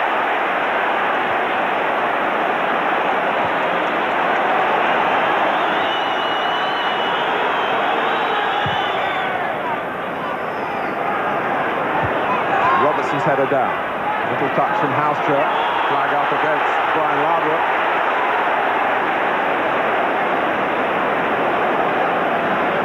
Such a famous footballing family, brother Michael and their father Finn was a Danish international as well.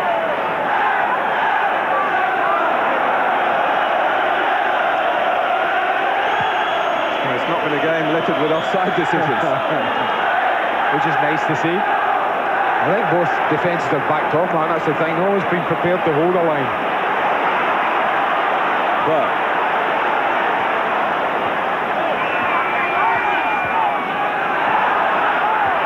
Celtic keeping it in.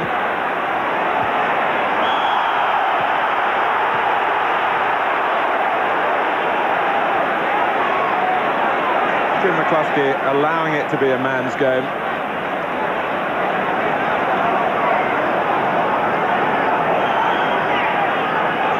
The tenacity you'd expect in the tackling. Plenty of free kicks conceded, but mostly uncomplainingly.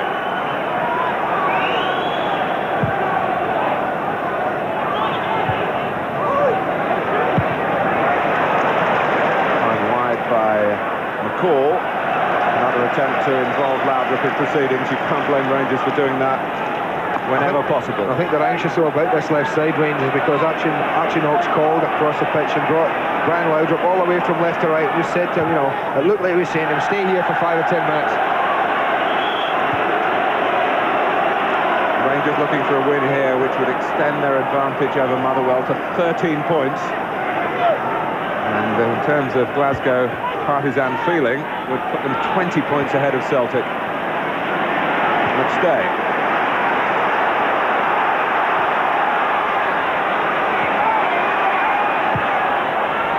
O'Donnell going in. Well, he's getting in there. That's better. A bit more often now. That's better. You see, the crosses a bit in first half, Mark. Nobody's in there. But this time they've got 3. And Phil O'Donnell really makes his presence felt. I think only just a slight nudge from Bowley. Just took that over as he goes up, climbs well above him. But he's hitting the ball under pressure and he can't get on top of it and get it down.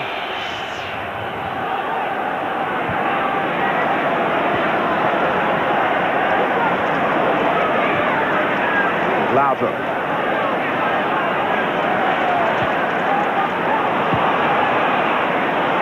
Having played it to no one in particular, Paul Byrne prepared to chase on himself. Celtic chasing the game. They're chasing the game, and I think bossing the midfield area, which I thought earlier on would be important. I think McStay, Collins are having more and more of a say. And of course, we've seen already, twice already early in the second half, that Phil O'Donnell is more prepared to go forward onto those runs. Again, like an old hand, Stuart Gray, who can't remember seeing his father Eddie play, but has some of that control, and he's there again. Certainly got the physique to play in the senior team. On from O'Donnell for Byrne on the left this time. Walker in the centre. This time he was an isolated figure. And again, it was good build-up.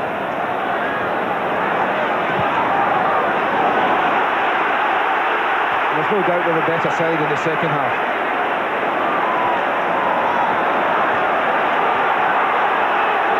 McLaren can do no more than get it out of play.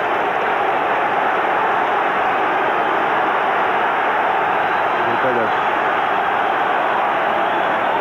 push and shove there with O'Donnell. Walker. And again, all that's there for McLaren to do is give Celtic another throw. Well, they've just changed it slightly. They've swapped the wide men. McLaughlin and Byrne have swapped wings. Byrne now on this left side, McLaughlin on the right.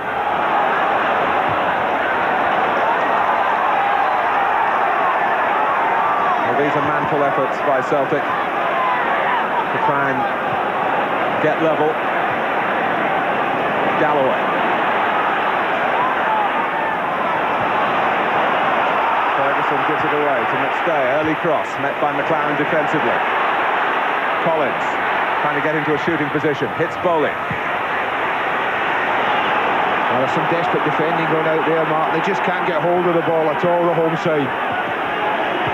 And I think that tells you all about how well Celtic have played in the second half. Collins with the cross. Oh, a brilliant goal! A marvellous goal by Byrne. Fired it in on the volley. Wonderful equaliser, thoroughly deserved by Celtic. Oh, it's been on the cards, Martin, but a magnificent ball from John Collins. I said he's been having more and more of an influence in this game, but look at the way he picks out Byrne. And this isn't an easy chance. And it's a magnificent strike, reminiscent of Andrej Kanchelskis' goal early in the season at the City Ground, Nottingham. That's a magnificent strike, it really is. He sets that outside the post, and he's got enough bend in it, Byrne, to just curl it past the goalkeeper into the far corner. A goal fully deserved. Well, he scored in the previous fixture between the two sides. He was a loser then, but Celtic suggesting here that a win is not beyond them. They beat Rangers at Ibrox, remember, back in August. The question was whether they could score in their period of domination. Well, you've had the answer in fantastic style from a real chatterbox of an Irishman, Paul Byrne. Just when I'd said not stop talking about that one. Just when I'd said they'd actually swapped wings about 5 minutes earlier, and he'd been over on this near side. Obviously decided he'd had enough of that, went back over, and how effective that proved to be. It really was a glorious strike. Well, concern written all over the features of Walter Smith, you just saw there. Now they look a little bit ragged to me at the moment, Rangers.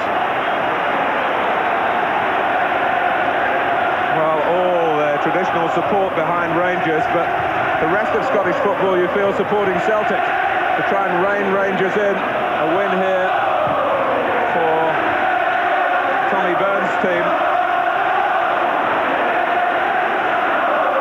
Ferguson.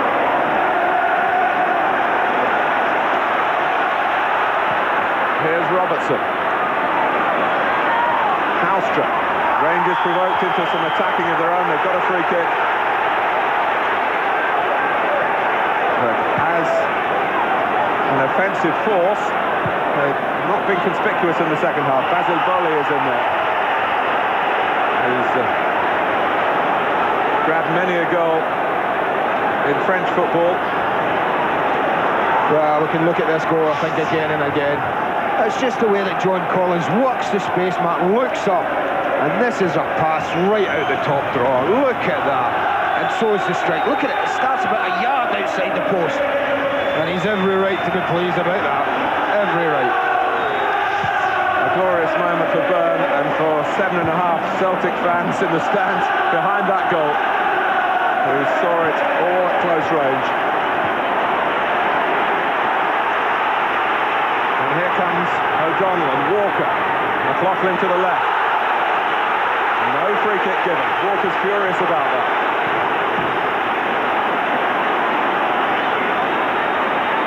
Loudrup. Rangers badly need a touch of class from him. 2-on-1, the centre. If Jury could have got it beyond the last defender to Halstra. Well, he had 3 options, Gordon Jury, and for my mind, picked out none of them. A bit of a swagger about Celtic at the moment.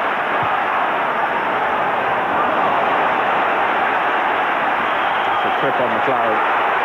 He would have been happy to keep going, I think. Jim McCluskey couldn't take the risk. The Rangers defender might have lost the ball.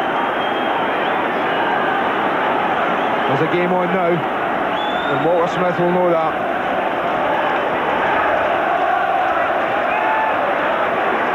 Robertson. Jury trying to touch it on. Durant complaining to Jury. It wasn't played as he wanted it. But those sort of complaints be pleasing for Celtic to see the Rangers players arguing. What a decision that is, Martin. What a decision that is. The flag went up after a wonderful dummy from Paul McStay. I mean, it was so late. You watch the pass play. Now, there's no one offside. Now, watch the dummy. There it is. Now, watch the flag. There it is. I mean, that's an incredible decision. It really is. Yes, it was given as if McStay had touched the ball. Even then, I doubted he was offside.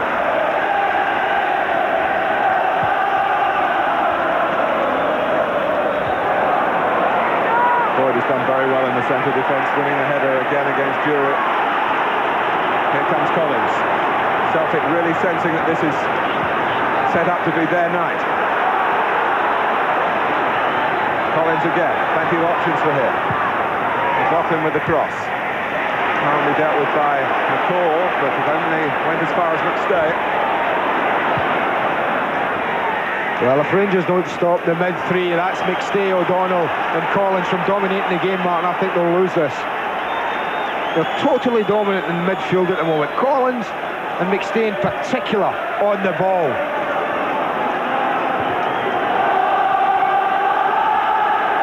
Well, Celtic's problem getting the attempts on target. Well, the one that mattered has gone in.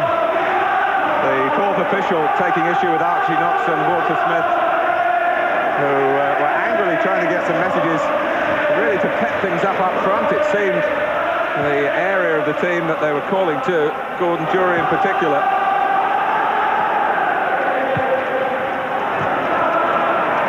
I would think you've almost got to go man for man if you're Rangers at the moment, in the midfield area. McLaughlin.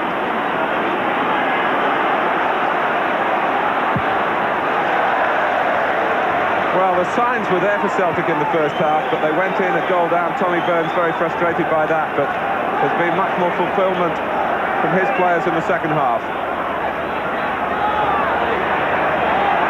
Collins. Booted away by Bowling. Jury there before Boyd, who seemed to have brought him down. In fact, it's very hard to hear the whistle here sometimes. It is a free kick. I actually think the Rangers are trying to go man for man. It looks to me as if they've pushed Ian Durant infield, Martin, and that makes sense.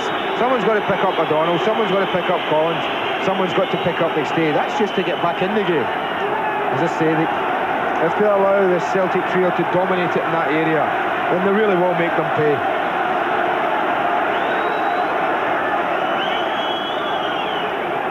Goff picked himself up. There's messages now coming from the Celtic bench via the assistant Billy Stark to Brian McLaughlin.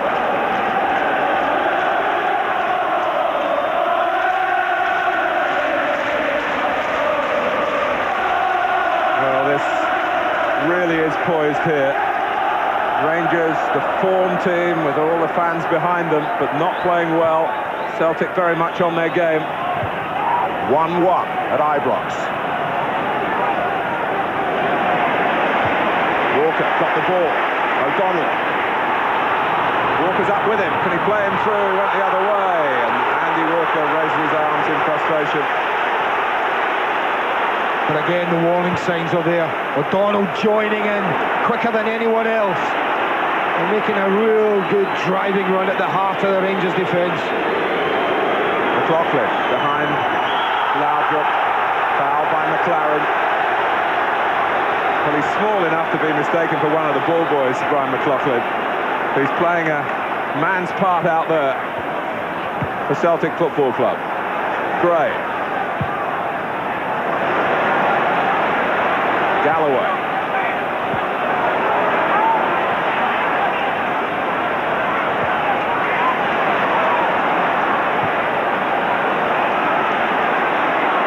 Collins picking another fine pass. McLaughlin very confident enough to go beyond it. That was unlucky. It's a good idea from young Brian McLaughlin.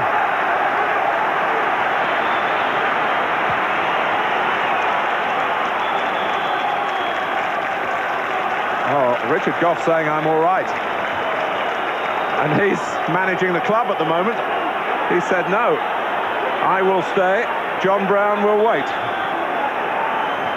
Well, John Brown's a real competitor, Martin. I won't be happy at that. A very forthright figure, Richard Goff as well, though. As you saw. Well, I think he's entitled to 5 minutes. He was just in and out. But I think it's a measure of the pressure that they're under, that they're anxious, that no one's carrying injuries. McStay's pass catching Walker offside. That was a good ball. Andy Walker didn't have any need to be offside. You look at him, he's just drifting there now. He can see Bolly in front of him, so why is he pulled into an offside position? He could have just kept himself level and kept himself offside. Even though he was offside, it was still a fine ball from Paul McStay. O'Neill coming a long way to make the header his. Bolly. Ferguson. Here's McLaren.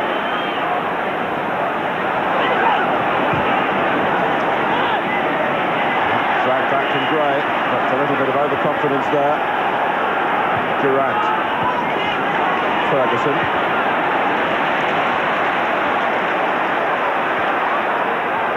Rangers going across the pitch, McCall trying to drive them a bit more towards Bonner's goal. Not been too much work for the Celtic keeper tonight. Now, they haven't passed the ball well at all in the second half, Rangers. Celtic have been way ahead in that department. John Brown still limbering up, by the way.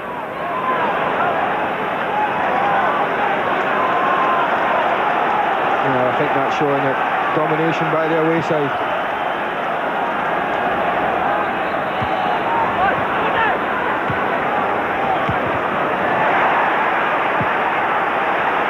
But very much like the first half, Celtic will be aware that quite simply Rangers can quite easily go upfield and nick a goal, Martin, even though Celtic are playing so well. This is what I mean, too much space. Look at that, the way John Collins should just get it, pop it off to Paul McStay, who in turn, under no real pressure, can pick out a pass. Whereas any blue shirt that's had the ball, Celtic have pressed him really, really well. And there's an example of it. That's a fine example of it.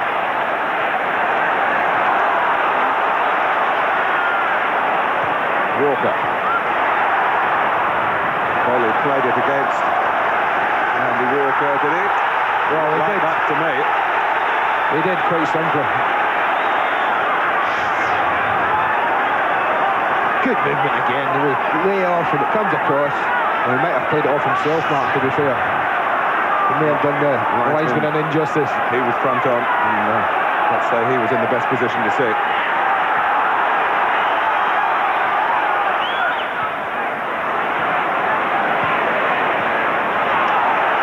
But Rangers can't get it away. Collins. McLaren, and that's a better ball, particularly as it's found Loudon. Jury with him. Durant trying to join in as well, but it's Gordon Jury who's been played forward here for Rangers. And Bonner now has to make a save. Well, that's exactly what I mean. Perhaps spread there, pushing too many players forward. Well, they did. They get caught 2 against 2. But it is a measure, I think, of the confidence they feel. And this is what can happen. They break quickly. Jury gets in on the left side. It's a narrow angle. But again, Paddy Bonner stays big. Makes it difficult.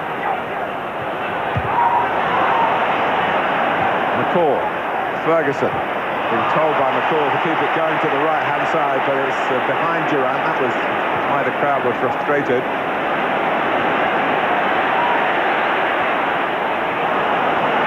Alstra. Ferguson. Now Durant.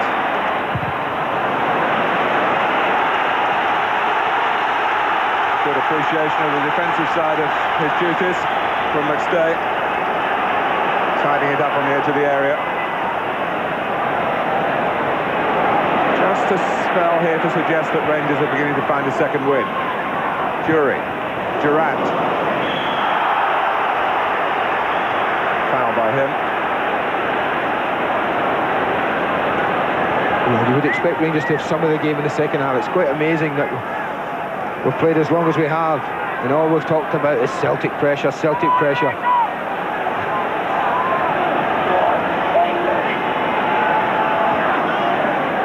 McLaughlin. And again found by Collins, who's got it back. Oh, and O'Donnell was the player to the right of John Collins then. McStay. Now Ferguson.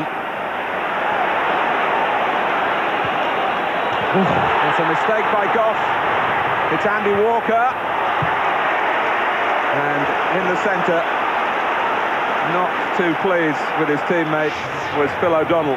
Well, it's a bit sloppy from Richard Goff. Look how casual he is. Andy Walker really does read it very well indeed. I just thought he was a little bit ambitious, a little bit anxious there. O'Donnell was making good headway into the box. It was certainly a better option, I felt.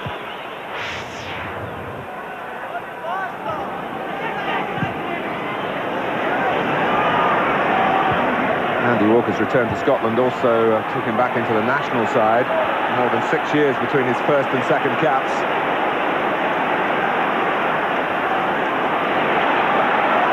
McStay, who's always looked like a Rolls Royce on the ball.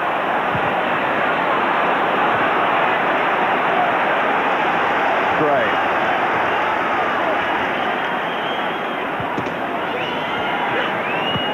McLaughlin. And O'Donnell and Walker to work with. McStay with similar options. And maybe a strike on his 600th appearance in Celtic's senior side. Again, it's good football. See, Rangers just give it away. Again, Richard Goff, very casual with the clearance. It opens up for Paul McStay. He doesn't need a second invitation. But once again, the shooting boots aren't on.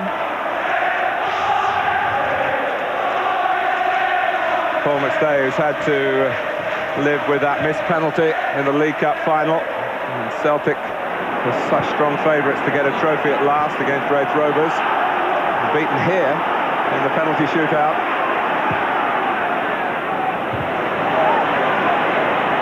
Handball by O'Donnell? No, not in the mind of either linesman or referee. As he leant to apply the upper chest.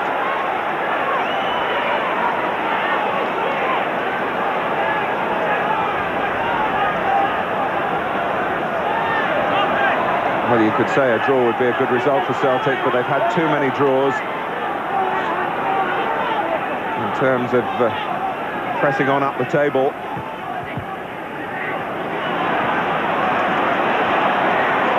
But here's Loudon threatening them.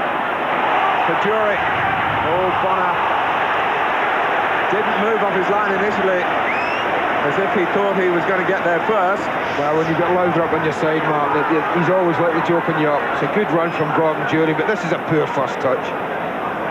Very poor. Goalkeeper is late, but I think he possibly had to stay his ground a little bit. Comes out, doesn't commit himself. I think that was good goalkeeping. But the touch from Gordon Jury really wasn't a good one.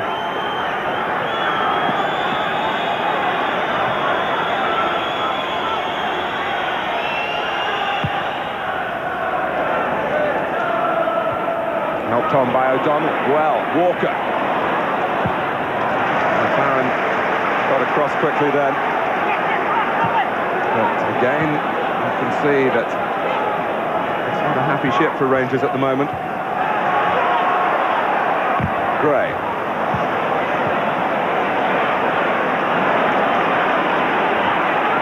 I think it's emphasised what we really did know, that Mark Hateley is a mightily important man for Rangers still.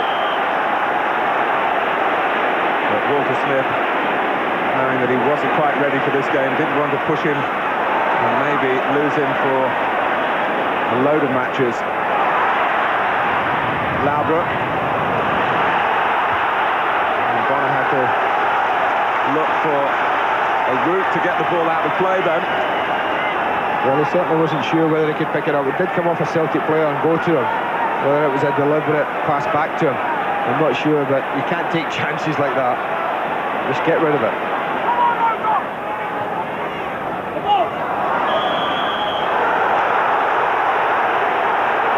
It's not a popular decision, but it's a goal kick. Well, they never are, depending which end of the ground you're at.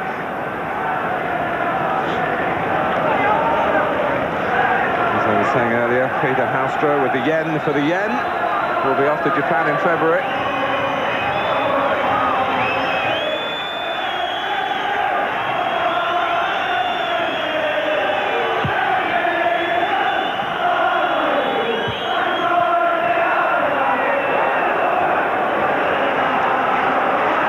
So given Rangers' way.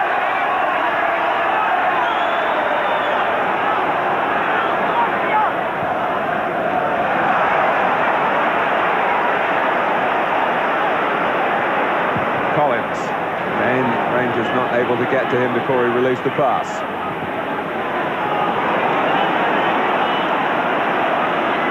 He's certainly got Celtic dancing to his tune, John Collins.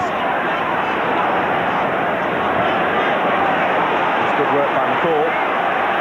Haustra waiting for the movement from Robertson. Robertson didn't fail him. And David Robertson driving on. Nothing ahead of him, Martin. He had nothing ahead of him. He was looking for a ball. He was looking for a pass, and he was the furthest player forward. McLaughlin.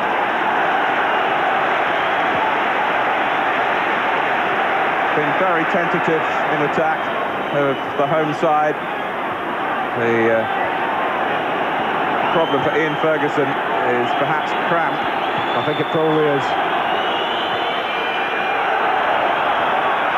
Berg, who's given us a wonderful memory with the way he took his goal. The ball can only divert it behind for a corner. Ferguson will get some attention. A frantic game in which to make his return to the side has taken its toll.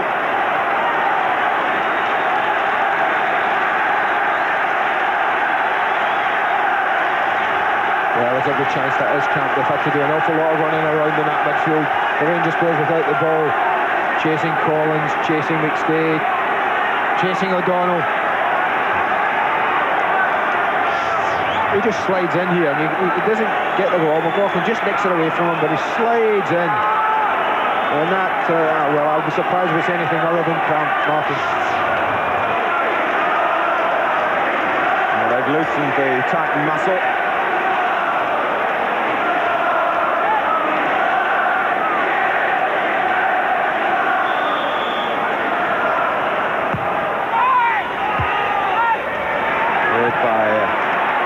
Back McLaughlin again, and well claimed by Scott.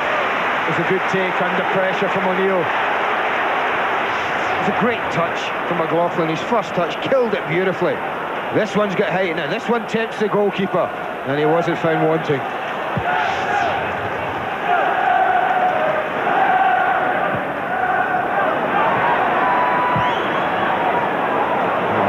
Boyd inviting Walker to challenge the ball that was always going to be easier for Goff. And here comes Celtic again. Bray. Collins.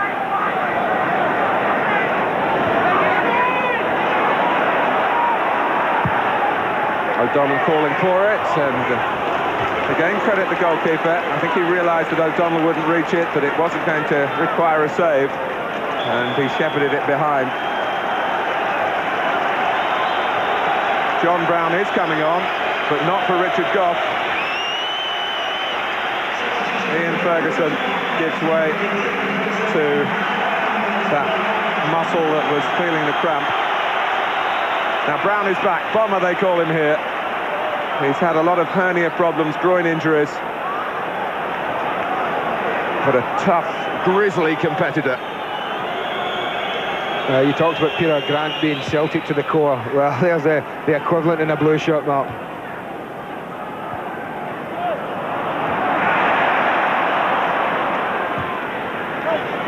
McLaughlin trying to take on McLaren, who can only step across and cynically block his path. He's looked good tonight. I've been impressed with the young kid playing wide for in the left for Celtic by McLaughlin. He's looked very confident, very tricky, and looked to cross a good ball, which is important when you play wide. He's 20, incidentally. Looks younger than that.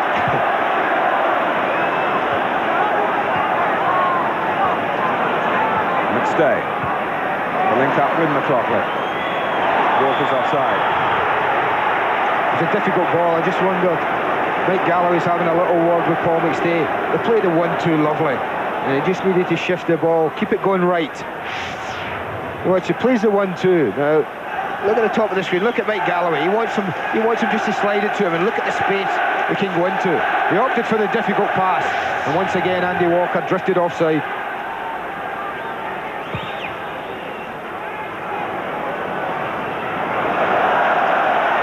Tiredness creeping in to Gray, who's had so few games at this level. McLaren.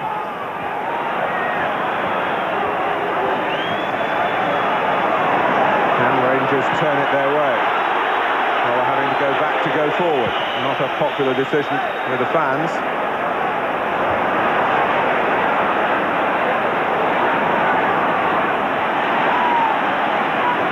McLaughlin.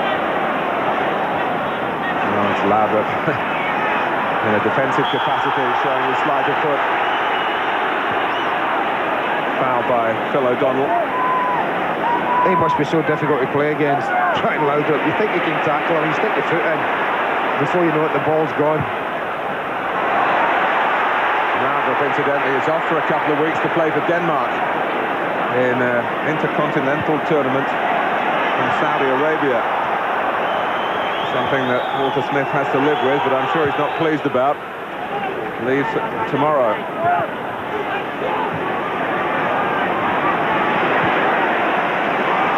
Robertson. 5 minutes or so to go. Good Celtic pressure in midfield again. McCall, but Rangers do keep possession. And they get it to Loudon. And with him, there's always hope. Does come and get it this time against Jurek.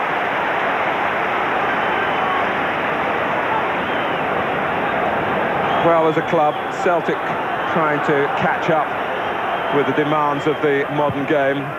As a team, well, they're showing that they're making progress under Tommy Burns. I think they've played really well tonight, Mark, I really do.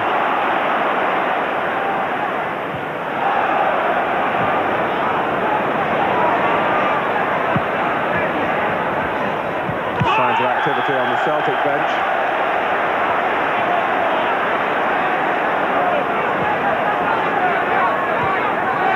Well, this is Chris Hay. Going to come on for the closing minutes, it seems. Another graduate from the Celtic Youth Academy. It's a free kick. Celtic take it quickly. McLaughlin. Gray with the cross. What a good one it was too. That was a great ball. I felt for Ally McCoist though there. Andy Walker was flying in to try and meet it. It was just too high for him. The goal scorer, Paul Byrne, who's given us this great memory of an Old Firm encounter live on Sky Sports with that wonderful equaliser, but he doesn't finish the match.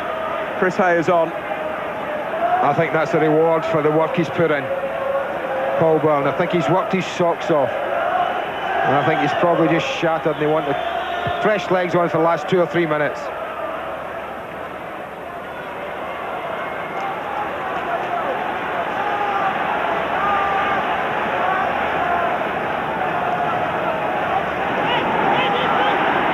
McLaughlin. McStay. Oh, that's a stray one. Here's Peter Houstra for Rangers.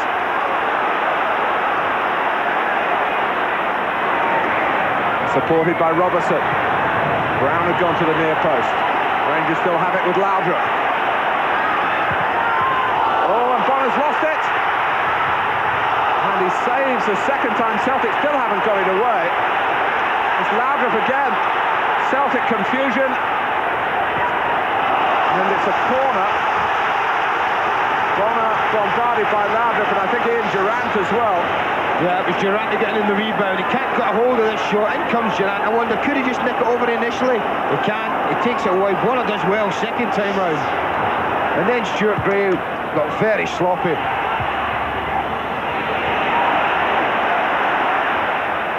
Laudrup, what a time this would be for Rangers to score. McLaren. Not the best of crosses. Celtic looking to play it out. Giving heart flutters to their fans. Nice touch by Laudrup again. Rowley has stayed forward. McCall. Walker to hold it up, maybe do more than that. The pass was under hit. Here come Rangers again. Houstra. Bowley cropping up wide on the left-hand side. This time Laudrup, a little slow to react, but he's got the ball given to him by Phil O'Donnell. Walker, a bit more deliberate, taking aim to release it to the right that time. As we move towards stoppage time.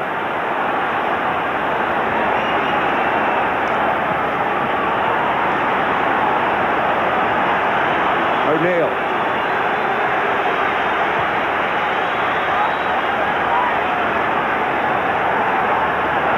This is Galloway. And now Hay.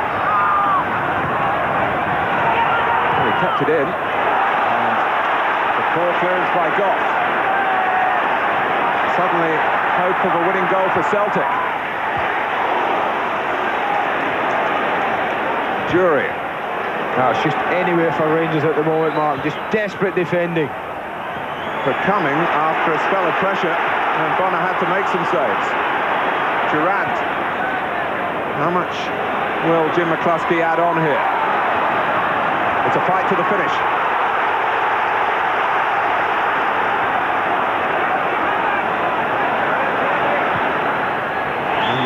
Stuart McCall in there, who got a goal at Motherwell in an important win on Saturday. Again, this is very close. It's very close. This showing there what a tough job linesmen have.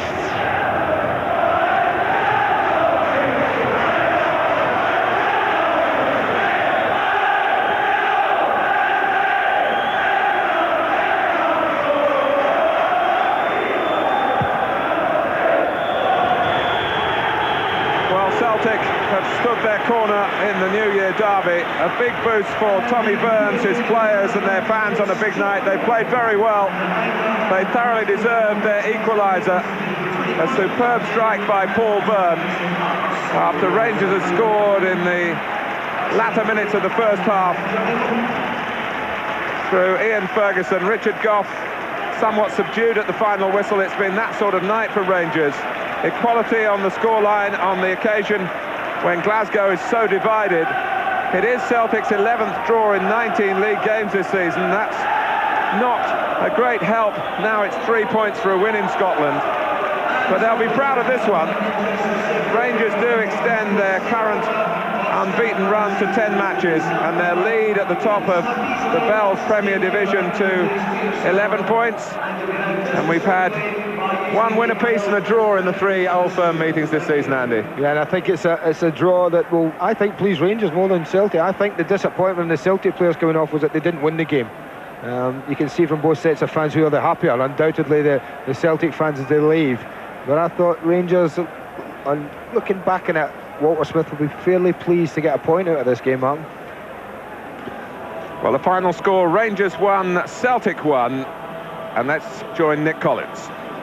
Thanks, Martin. I've got Paul Byrne and Richard Gough down here. Let's start with you, Paul. What was that game like to play in? Home firm games are very hard to play in. It doesn't matter how many games you're playing, they're always going to be hard. Especially when you haven't played in a couple of weeks, like myself. It's hard to come back in a game like that because you're playing against so many good players. But I enjoy every game. Well, Richard, thanks for joining us. You look as if you're still in a bit of pain. Yeah, I think I've damaged some ribs somewhere along the line just at the start of the second half, and not breathing too well, but I'll go in and see the club doctor, see what's wrong.